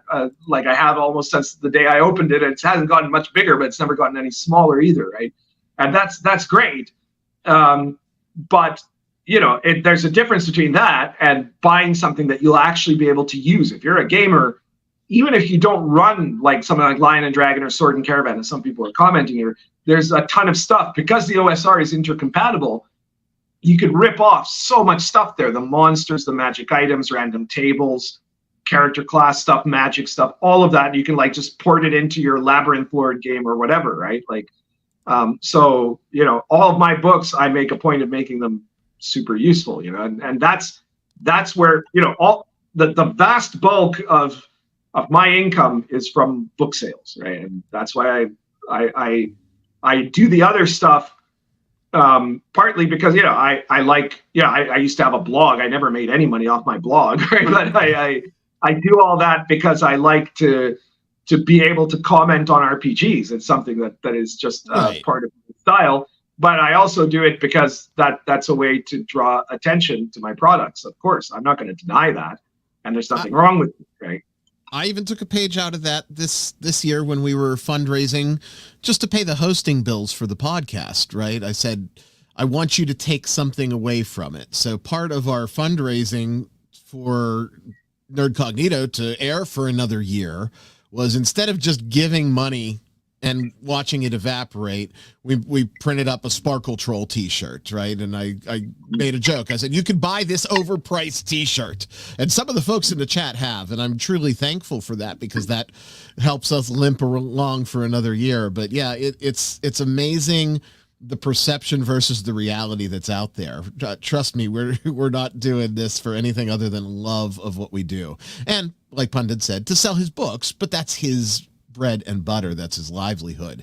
This isn't my livelihood. So I have no economic dog in the race for this. And even when the book comes out, I would be humbled and honored if you guys bought it and read it and enjoyed it, but it's not going to be making or breaking, food on the table for me. So yeah, I've never done merchandising myself, but I remember back in like 2014 or 2015, somebody, I don't know who it was, made a t-shirt that said RPG Pundit and Zach S saved D&D, and a bunch of people wore it that year at Gen Con, and there were a whole bunch of people that are furious about it. I was going to say, they got mobbed, and not in a good way. That's awesome, So Pundit needs to sell a mug with his face on it and the pipe. I didn't show my face on my channel for the longest time, partly because of just privacy, but also because I don't think that my physical appearance really adds anything to the program. Meatball, every time you guys see Meatball, yeah, that certainly brings in the cash, I think, but I don't think that anybody's going to be like super excited to see my face. Maybe the pipes, but so if we sorry, go ahead. I was going to say, if we print, chat, you got to light up if you want this. If I go out and print Inappropriate Characters mugs, you're going to buy them, right? That's the question. Throngar the Savage says, given Pundit's admitted lack of tech savvy, I suppose an AI Venger for the second half is out of the question. Well, maybe in a couple of years when AI gets like super easy to use, maybe we'll, the last 30, 45 minutes are going to be just a fake Venger. Reziel says, I'd love to hear Pundit's pitch for someone asking why they should play Chalt. Well, I did a review. I've done multiple reviews I've done reviews of pretty much every Chalt book Venger has done. And if you look at those, I believe it was probably in the first one that I really give the argument about what's great about Chalt, and what I talk about. I mean, it's Gonzo gaming, but I compared it to Last Sun, which is a different kind of Gonzo gaming. And essentially, Chalt, I mean, the fundamental reason to play it is that it's stupid in a fun way, right? And that's that can be a very entertaining thing to run if you're a certain type of gamer and you have the right kind of group for it, because there is definitely something that is appealing about it. Let me see here. George Riddlebuck, Lorraine McLaren Hoopy says, how much yerba mate should be imbibed at a regular tabletop RPG session? Well, that depends. I guess nowadays it's become fashionable in North America too, but if you're in Uruguay, then it could be unlimited amounts, The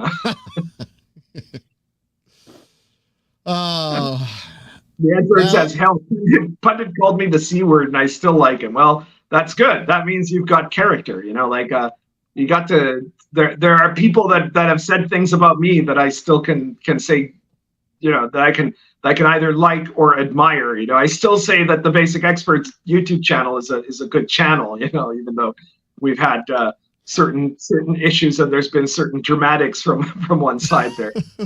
I'm a pussy ass bitch, according to him, and that's a quote. But I think that Atomic Punk is a great game. So, you know, Well, I'm still, you know, very soon I'm going to be reviewing it because he sent me a review copy quite a while ago. And, you know, I've got a long backlog of review products to review, so I haven't gotten around to it yet, but I'm going to do it. And I'm going to give it a fair shake, obviously. Adino the S-Knight says, if you want to hear a really, really good take on what Ryan is saying, look up Bill Maher's new interview with Jordan Peterson. Yeah, I watched that. It was quite good. L says, AI Venger is Anton LaVey talking about boobs, basically.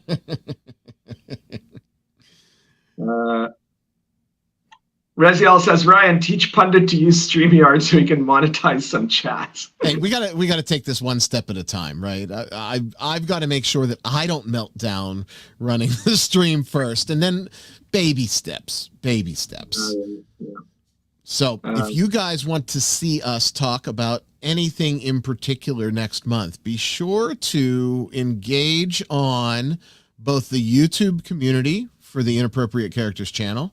I know, Pundit, you are hitting your YouTube community hard, and we've resurrected the Inappropriate Characters Twitter account. It's at Inappropriate because of the character limit.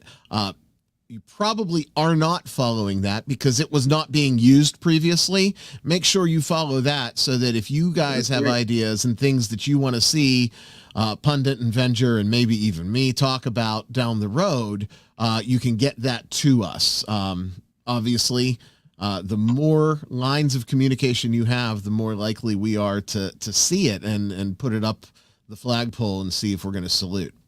That's right. Now, if you're into my channel, but you haven't seen my community posts there, that's something you need to check out because basically when I was permabanned forever for 10 days on Twitter, I started doing that instead. So now, like, for example, I used to always have daily meatball pictures on Twitter. That's done now. If you want to see meatball pictures, you got to check out the YouTube community and of my channel, right? And for example, a couple of days ago, I posted the first ever snippet of text from my upcoming Baptism of Fire game in the YouTube community channel, which is the Random Lunatics table. So, you know, if you're missing that, you want to not just subscribe, but hit the notification bell for my channel because, you know, I'm basically making a point of any day that I don't post a video and sometimes days that I do, I'll put a post in the community channel.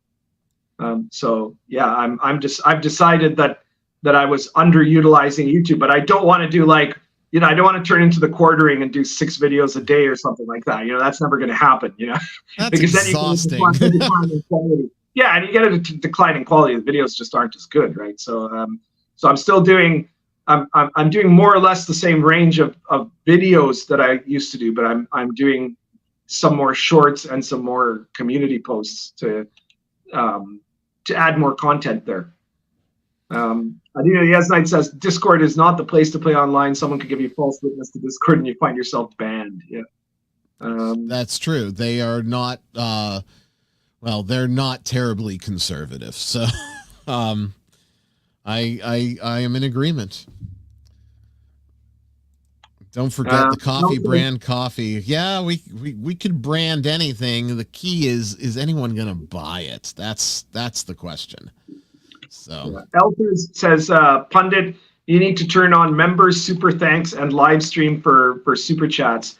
Ad revenue on YouTube is a joke. Yeah, the thing is, because I'm based in a third world country, and it's not really YouTube's fault. I think it's like the regulatory stuff from here, you know, and stuff to do with banking and everything. And like, those things are very complicated to do here. So I haven't bothered to do it. You know, like I kind of would rather, like I say on my live streams on my channel, you know, if I'm doing a live stream, I say, well, you know, we don't have super chats. And one of the things I don't like too much about some channels is that you have to then pay for someone to pay attention to your chat comments, right? And I like that here and on my channel, on any YouTube, on any live stream that I do, I will, you know, read out every comment that I find interesting and interact with the chat a lot more. And I don't expect people to have to pay for that privilege, right? We love it if you do a super chat. Like here we do have super chats because Inappropriate Characters is is a different channel, and it's not, and I'm specifically not the guy that created it, so it's US based. So if you want to support all of us here, then give us a super chat. You know that we're very thankful for that. But in my case, when I'm doing live streams or when I'm just doing videos, a great way to support me is just buy one of my products. You know, and I'm always really grateful for that. And you also get extra benefit from that because you get more of my stuff. You know. And if you do give a super chat or a super sticker on any of the videos, it means a lot because you're directly supporting what you see here, right? All of this is going directly back in to the show. Just like when I was talking about the t-shirts for the podcast, the money here goes to pay for the streaming subscription and the other things. Oh, and I know I'm going to get lambasted. You could do it for free with this tool and that tool. Yes, I know.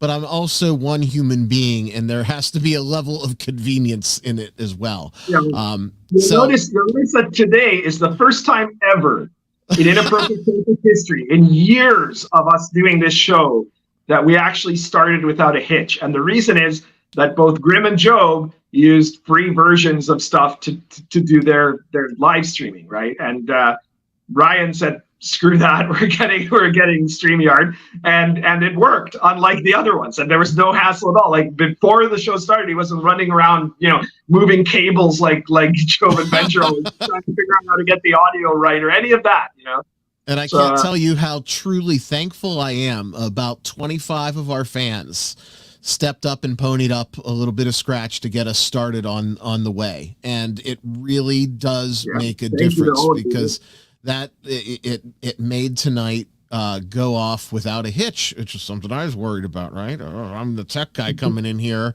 This shit better work, otherwise I'm fucking out of a job.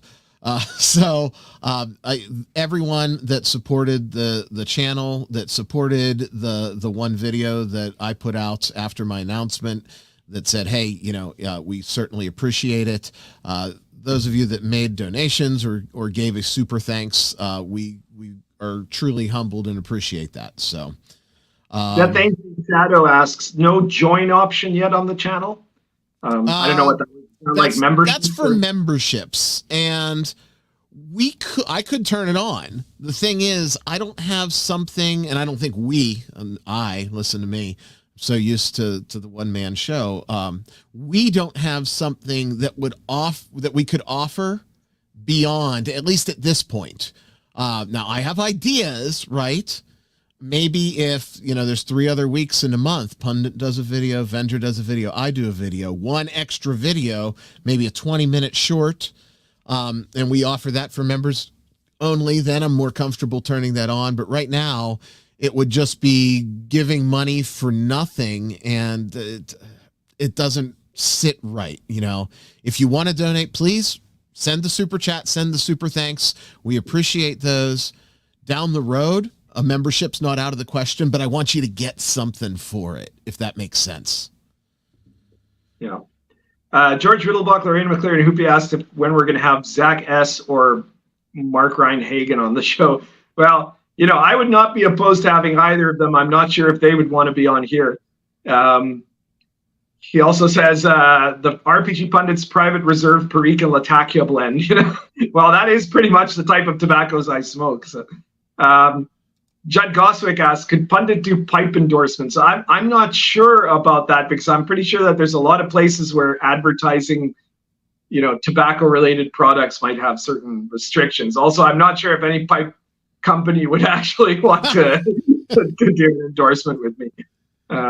Merch with meatball. That's something that might work. I think that could be a better choice. The Edgelord says, Pundit, what's a good pipe tobacco for a cigar smoker like yourself? Well, assuming that you're not smoking flavored cigars, probably your best choice would be something that would be like some kind of a Virginia or a Virginia Burley blend, or stay away from the aromatics, the ones that are flavored. I mean, you might like them, but they're going to be a very different experience, right? So if you want to kind of ease yourself in, get something like a Virginia Perique mix or something like that. That's going to be it's going to have a similar sort of strength and profile to cigar tobacco, and it'll have a bit of a punch to it.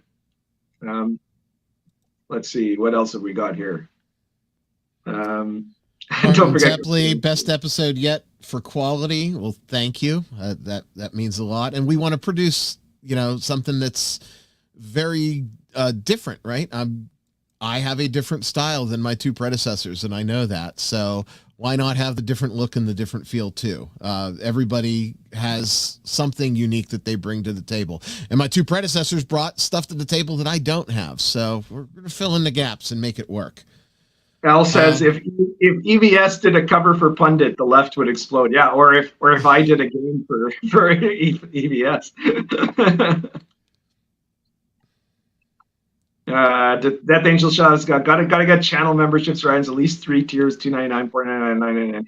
Yeah, I mean, I guess, but it's like Ryan says, that would mean that we would have to be committed to actually doing something special for the subscriber tiers. I would assume, like unless we do it like I do my Patreon, where it just exists for people that really want to support us on a regular basis. I will look into it. If let's put it that way. That's the most that I can do right now, because I don't want to take money and not produce something for it. Call me silly. Al says commemorative mug, one with meatball on one side, the other side with Chungus. So that sounds more like an RPG Pundit mug than an Inappropriate Characters mug. But nice of you to remember Chungus. R.I.P.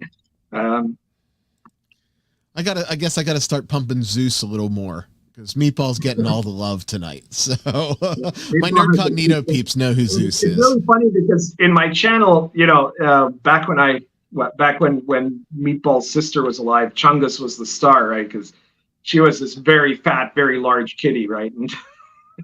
And so people paid more attention to Chungus than to Meatball. After Chungus passed away, suddenly Meatball became a superstar because she's a really clever cat. Chungus and Meatball are sisters. They were twins from the same litter, right? They both grew up together. It's a question of nature versus nurture here, because I never had two more different cats, right? Chungus was she was an overweight cat, like just genetically, she was born fat, right? And she was very clumsy, and she was the dumbest cat I ever owned, right? Like when she was a kitten, all kittens start to learn how to run around, right? And she would run around, and her way of stopping was bumping into a wall, like there was no other way for her. And then Meatball is like the smartest cat I've ever owned, and the most athletic one. She's a little less athletic now because she's in her old age, right? She's like 13, but yeah, Meatball's it's a really awesome cat, and she was the one we were going to keep. And then we ended up keeping Chungus as well. I'll have to see if my cats they're more the wife's cats, right? So they'll only come down into my studio area when there's other people here, because I will ignore them and shoo them away. I love them dearly, but they're definitely my wife's cats. But I'm going to see if I can make Alice or Layla have a special appearance at some point. We don't mind dogs. We like dogs too. Al says, I already forgot Sinead O'Connor, but not Chungus. Hey, Paul, with a super chat. Prediction on controversy spawning from Gen Con. Thank you very much. Certainly appreciate the support. I don't know. Gen Con's been a hot mess ever since COVID. I used to go annually to I Gen wonder how many Con. people will go this year. That might be the first controversy. Yeah. The quality has seriously declined, and I mean, how many actual gamers are going to bother to go to a con that's going to be mostly about panels on trans diversity or something? Right. And, they've dropped some of the ridiculous mandates of the convention, but the people that put those mandates in are still running the convention. And I always say, when we talk about companies or products that are slightly misaligned with our politics or our core beliefs, that there's a line that everybody has where you can still hold your nose and support them or buy their product. With Gen Con, it's beyond that line for me. I can't give money to people that outright hate me because of the things that I think. So I haven't gone since they put in the ridiculous vaccination proof requirement for a convention, and I will not probably go again unless there is a clear and distinct regime change from the top down, and along with that regime change comes this different line of thinking, because you can see behind me sort of this here and over here where you can't see, and over here where you can't see. I'm flanked on 3 walls by cardboard and books of some sort. So Gen Con held a special place in my heart, and it just kills me, but I can't do it anymore, Paul. So I'm out of the loop intentionally. I'm not following it, and I'm not looking back. Gen Con are the ones that are out of the loop. Like, you look at the first thing that's already come up, which is going to be presented at Gen Con, is the Diana Jones Awards, which, all of the RPG awards were always kind of garbage, but now they've just gone like, they absolutely, not only do they not care about what people actually play, but they like actively choose things that are opposed to what most gamers care about or support.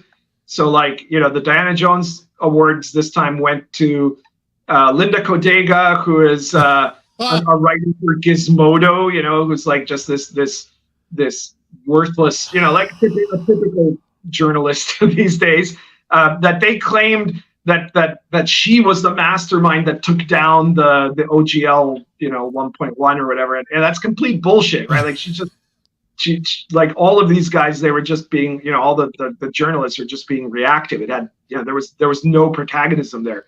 Then they gave it to Coyote and Crow, that is based on the theory that there would be a Native American Wakanda if an asteroid had hit Europe and killed all the white people. Well, let's not forget that the creators of Coyote and Crow said, you can't play this game if you're not an indigenous person. And then they backpedaled it real quick because they were getting some flack. So they said, well, white people should still buy it. They're just not allowed to play it. Right. Buy it, but don't play it. Get fucked. They something close to $1 million, and then they went broke, because of mismanagement. So like that's the winner of best RPG or something like what the hell, a game that literally no one plays. And then they gave it, because they always have to suck up to WotC. They gave it to Journeys Through the Radiant Citadel, one of the worst D&D products ever made, right? Why? Again, because the biggest selling point of Journeys Through the Radiant Citadel is that no white people were involved in the creation of it, and so like, that's an example of the sort of stuff you're going to get at Gen Con now, right? Like, so who the hell is still going to go there? People that I guess people who don't realize what they're getting into, it's nuts. But there you go. I mean, like, I would much rather, I kind of made fun of VengerCon when it first came out, but after I saw, like, that it was very clearly the people that went to VengerCon 1 and now VengerCon 2 were very happy with it, and like, I'd much rather go to something like that than go to Gen Con. Keon Cobra says, I saw that book, Coyote and Crow, on the shelf.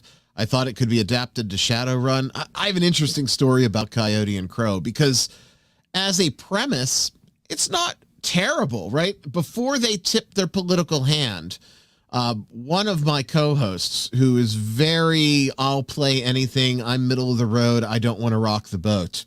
Those of you that listen know exactly who I'm talking about, was trying to sell me on this system. And I was 3/4 sold. I was like, okay, it's interesting enough that I'll bite. And then I started to do some research, and my antenna went up and said, I don't know.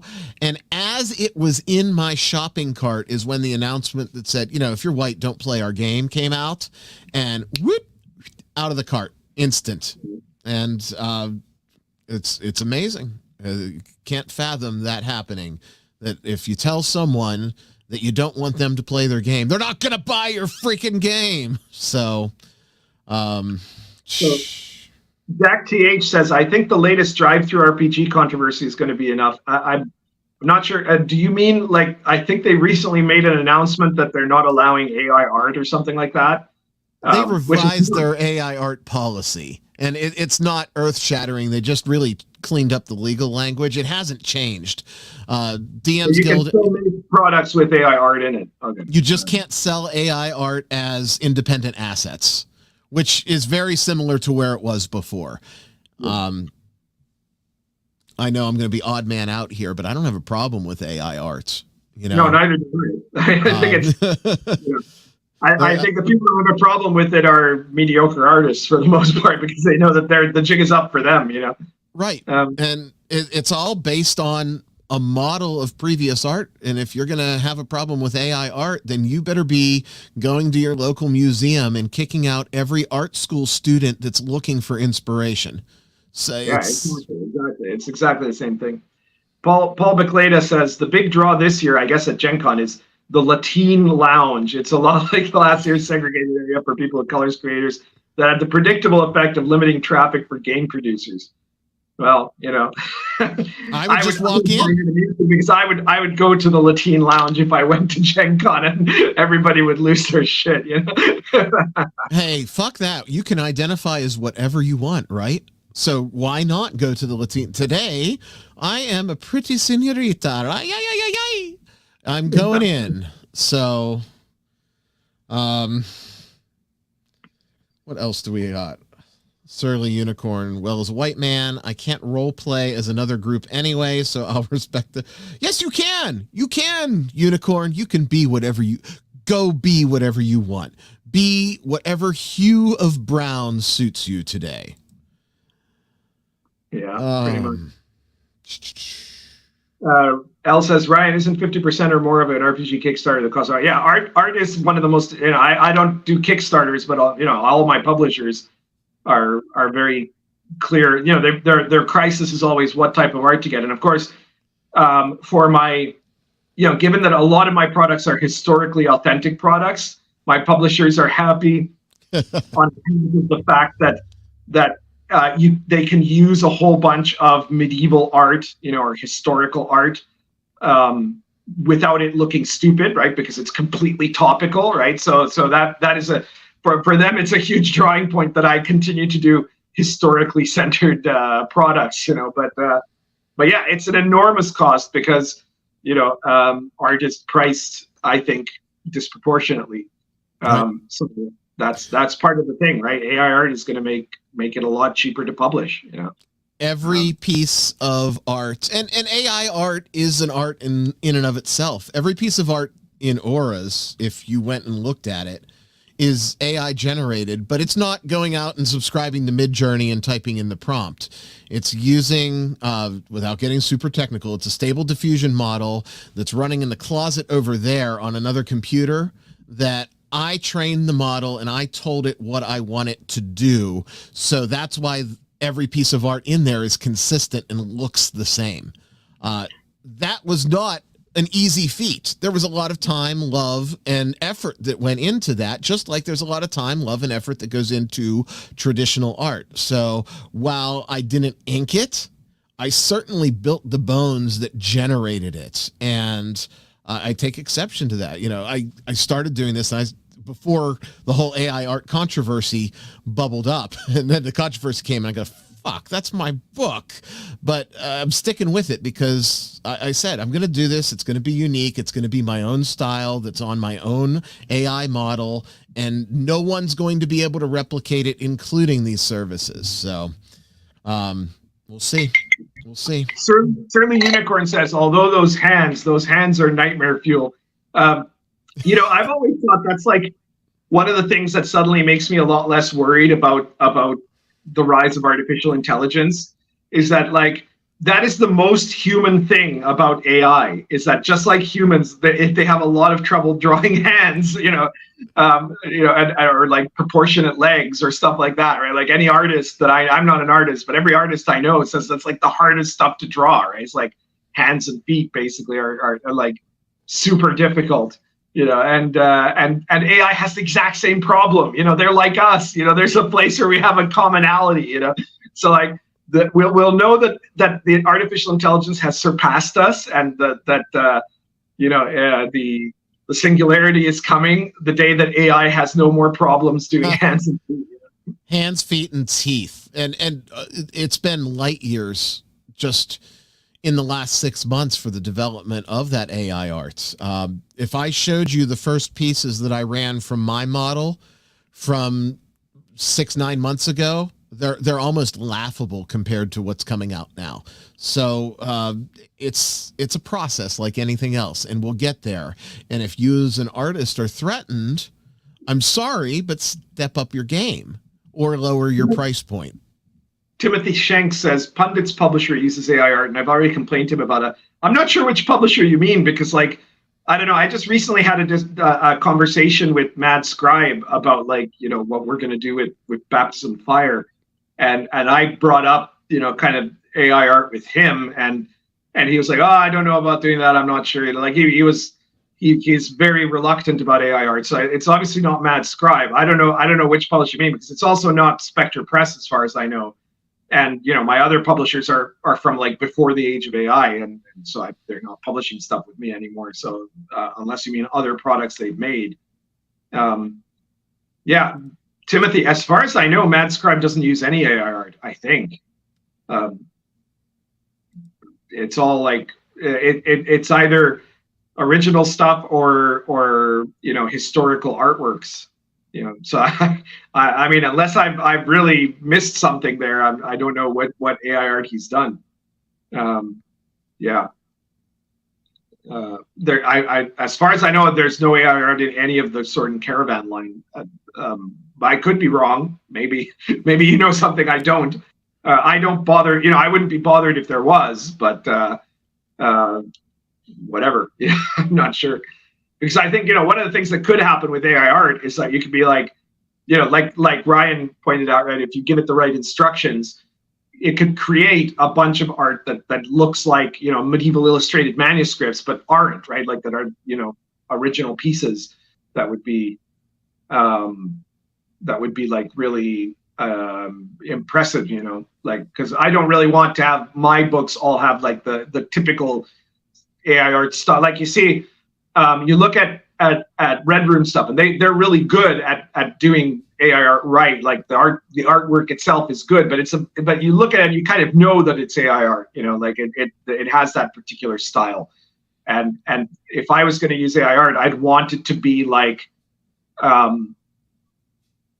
so that it would be very difficult to distinguish from the context of what the product is. And in my case, if it's historical products, then it's going to have to look like really old art, actually,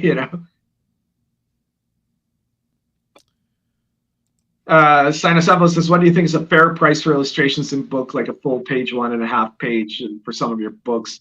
What's it a non or overcharged artist price, for example? I mean, I don't know exactly what to say about that. I remember I'm not a publisher, but what I know is that, like, there are, you've got some, you can go to Tumblr and hire some crappy artist who might sell their art at a really low rate, but you're going to get what you're going to get what you paid for there. But the problem is that getting decent art that isn't going to be spectacular, right? You're not talking about hiring like some super artist, but like the stuff that isn't going to look like crap. There's suddenly a huge leap in the costs, right? So there's, I have to put in a lot of time to write a book. And, if I'm writing a book, like let's say a full book like Sword and Caravan or something, that's going to be, 250, 300 pages or something like that. And that's like half a year or more of work. And I'm not seeing a cent of that, right? And until it starts to sell. And then,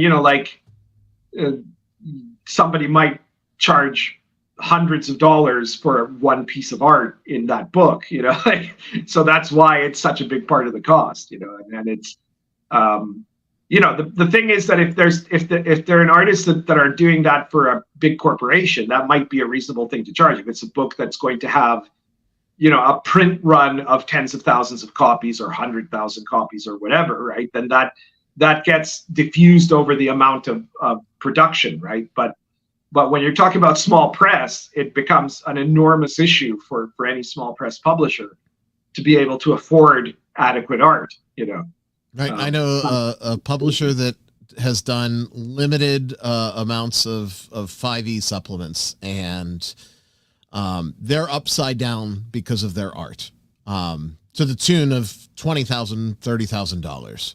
So it's, if you are exceptionally picky with what you're getting and willing to pay the price point, art fluctuates, and it's the value of the art is the most someone will pay for it. And I'm not faulting the artists either. That's if we cease to pay them for their work, then they will cease to do their work as well. I just think that we've artificially inflated it because of this clout chasing. Oh, I got to get this artist. I got to get that artist. I got to get this look. I got to get that look. All you're doing is bidding your own cost up. So I don't know that there is a boilerplate. Oh, a full page A4 spread should be this much. Yeah, and I mean, the realistic thing is that you can't put the genie back in the bottle, right? Like it's done, right? It's like for Tumblr artists and small scale artists to be trying to block the progress of AI art is going to work about as well as all the guys in the Middle Ages that worked in scriptoriums that were trying to get the printing press banned because that was the end of their careers. It's not going to happen. So you've got to adapt. You've got to figure out a different way to do it. And what it really means, I think, because writers. There are some writers who are afraid of this too. Look at the Hollywood strike is partly because of this, right? Because they know, but the reason is because all these guys that write like sitcoms or Marvel Netflix shows and stuff like that, most of whom are terribly mediocre at best, right? Some of them are just plain terrible. They know that the jig is up for them. They know that they're going to be destroyed by this, because any AI will be able to very soon put out a whole season of something that's going to be better than She-Hulk. They're done. And so what'll happen is, it's sort of like how mass production destroyed the careers of a whole bunch of tailors and carpenters. Because suddenly that was being done in factories.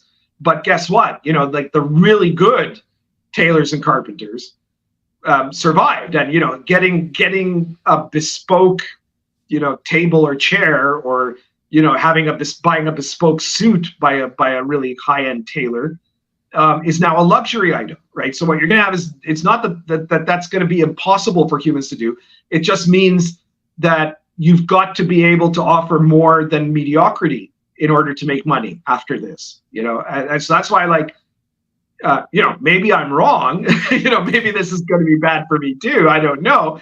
But I suspect that, for example, I'm going to be okay, because I think that AIs will certainly be able to be used to create products that are going to, they're probably going to be able to dish out D&D style modules on massive scale if someone wanted to do that.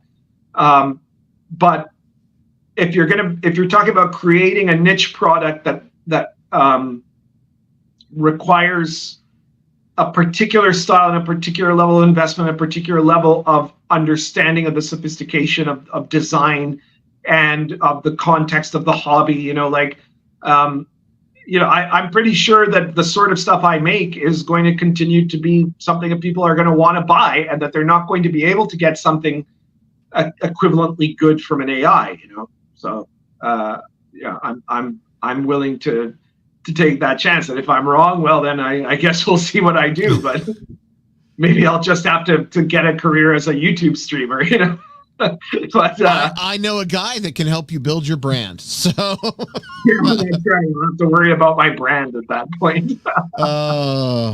Well, what do you say we remind the folks of the stuff to do and wrap this up for the evening? That's right. I think we've gotten to that time now. Yeah, So first of all, before anything else, I'll mention that our next show, theoretically, assuming that everybody's schedule works out, should be on Sunday, the 27th of August. So mark that in your calendars, everyone. I'm hoping that we're going to be able to do it, that it's going to work out, and that'll be our next show, the 27th of August. So mark the date. That's what it looks like for me as well. I want to encourage everybody to check out the show notes in the description. You can find pundits and Vengers links to their social media, to their blogs, and to their products. You can also find links to my social media. You can find links to Nerd Cognito there.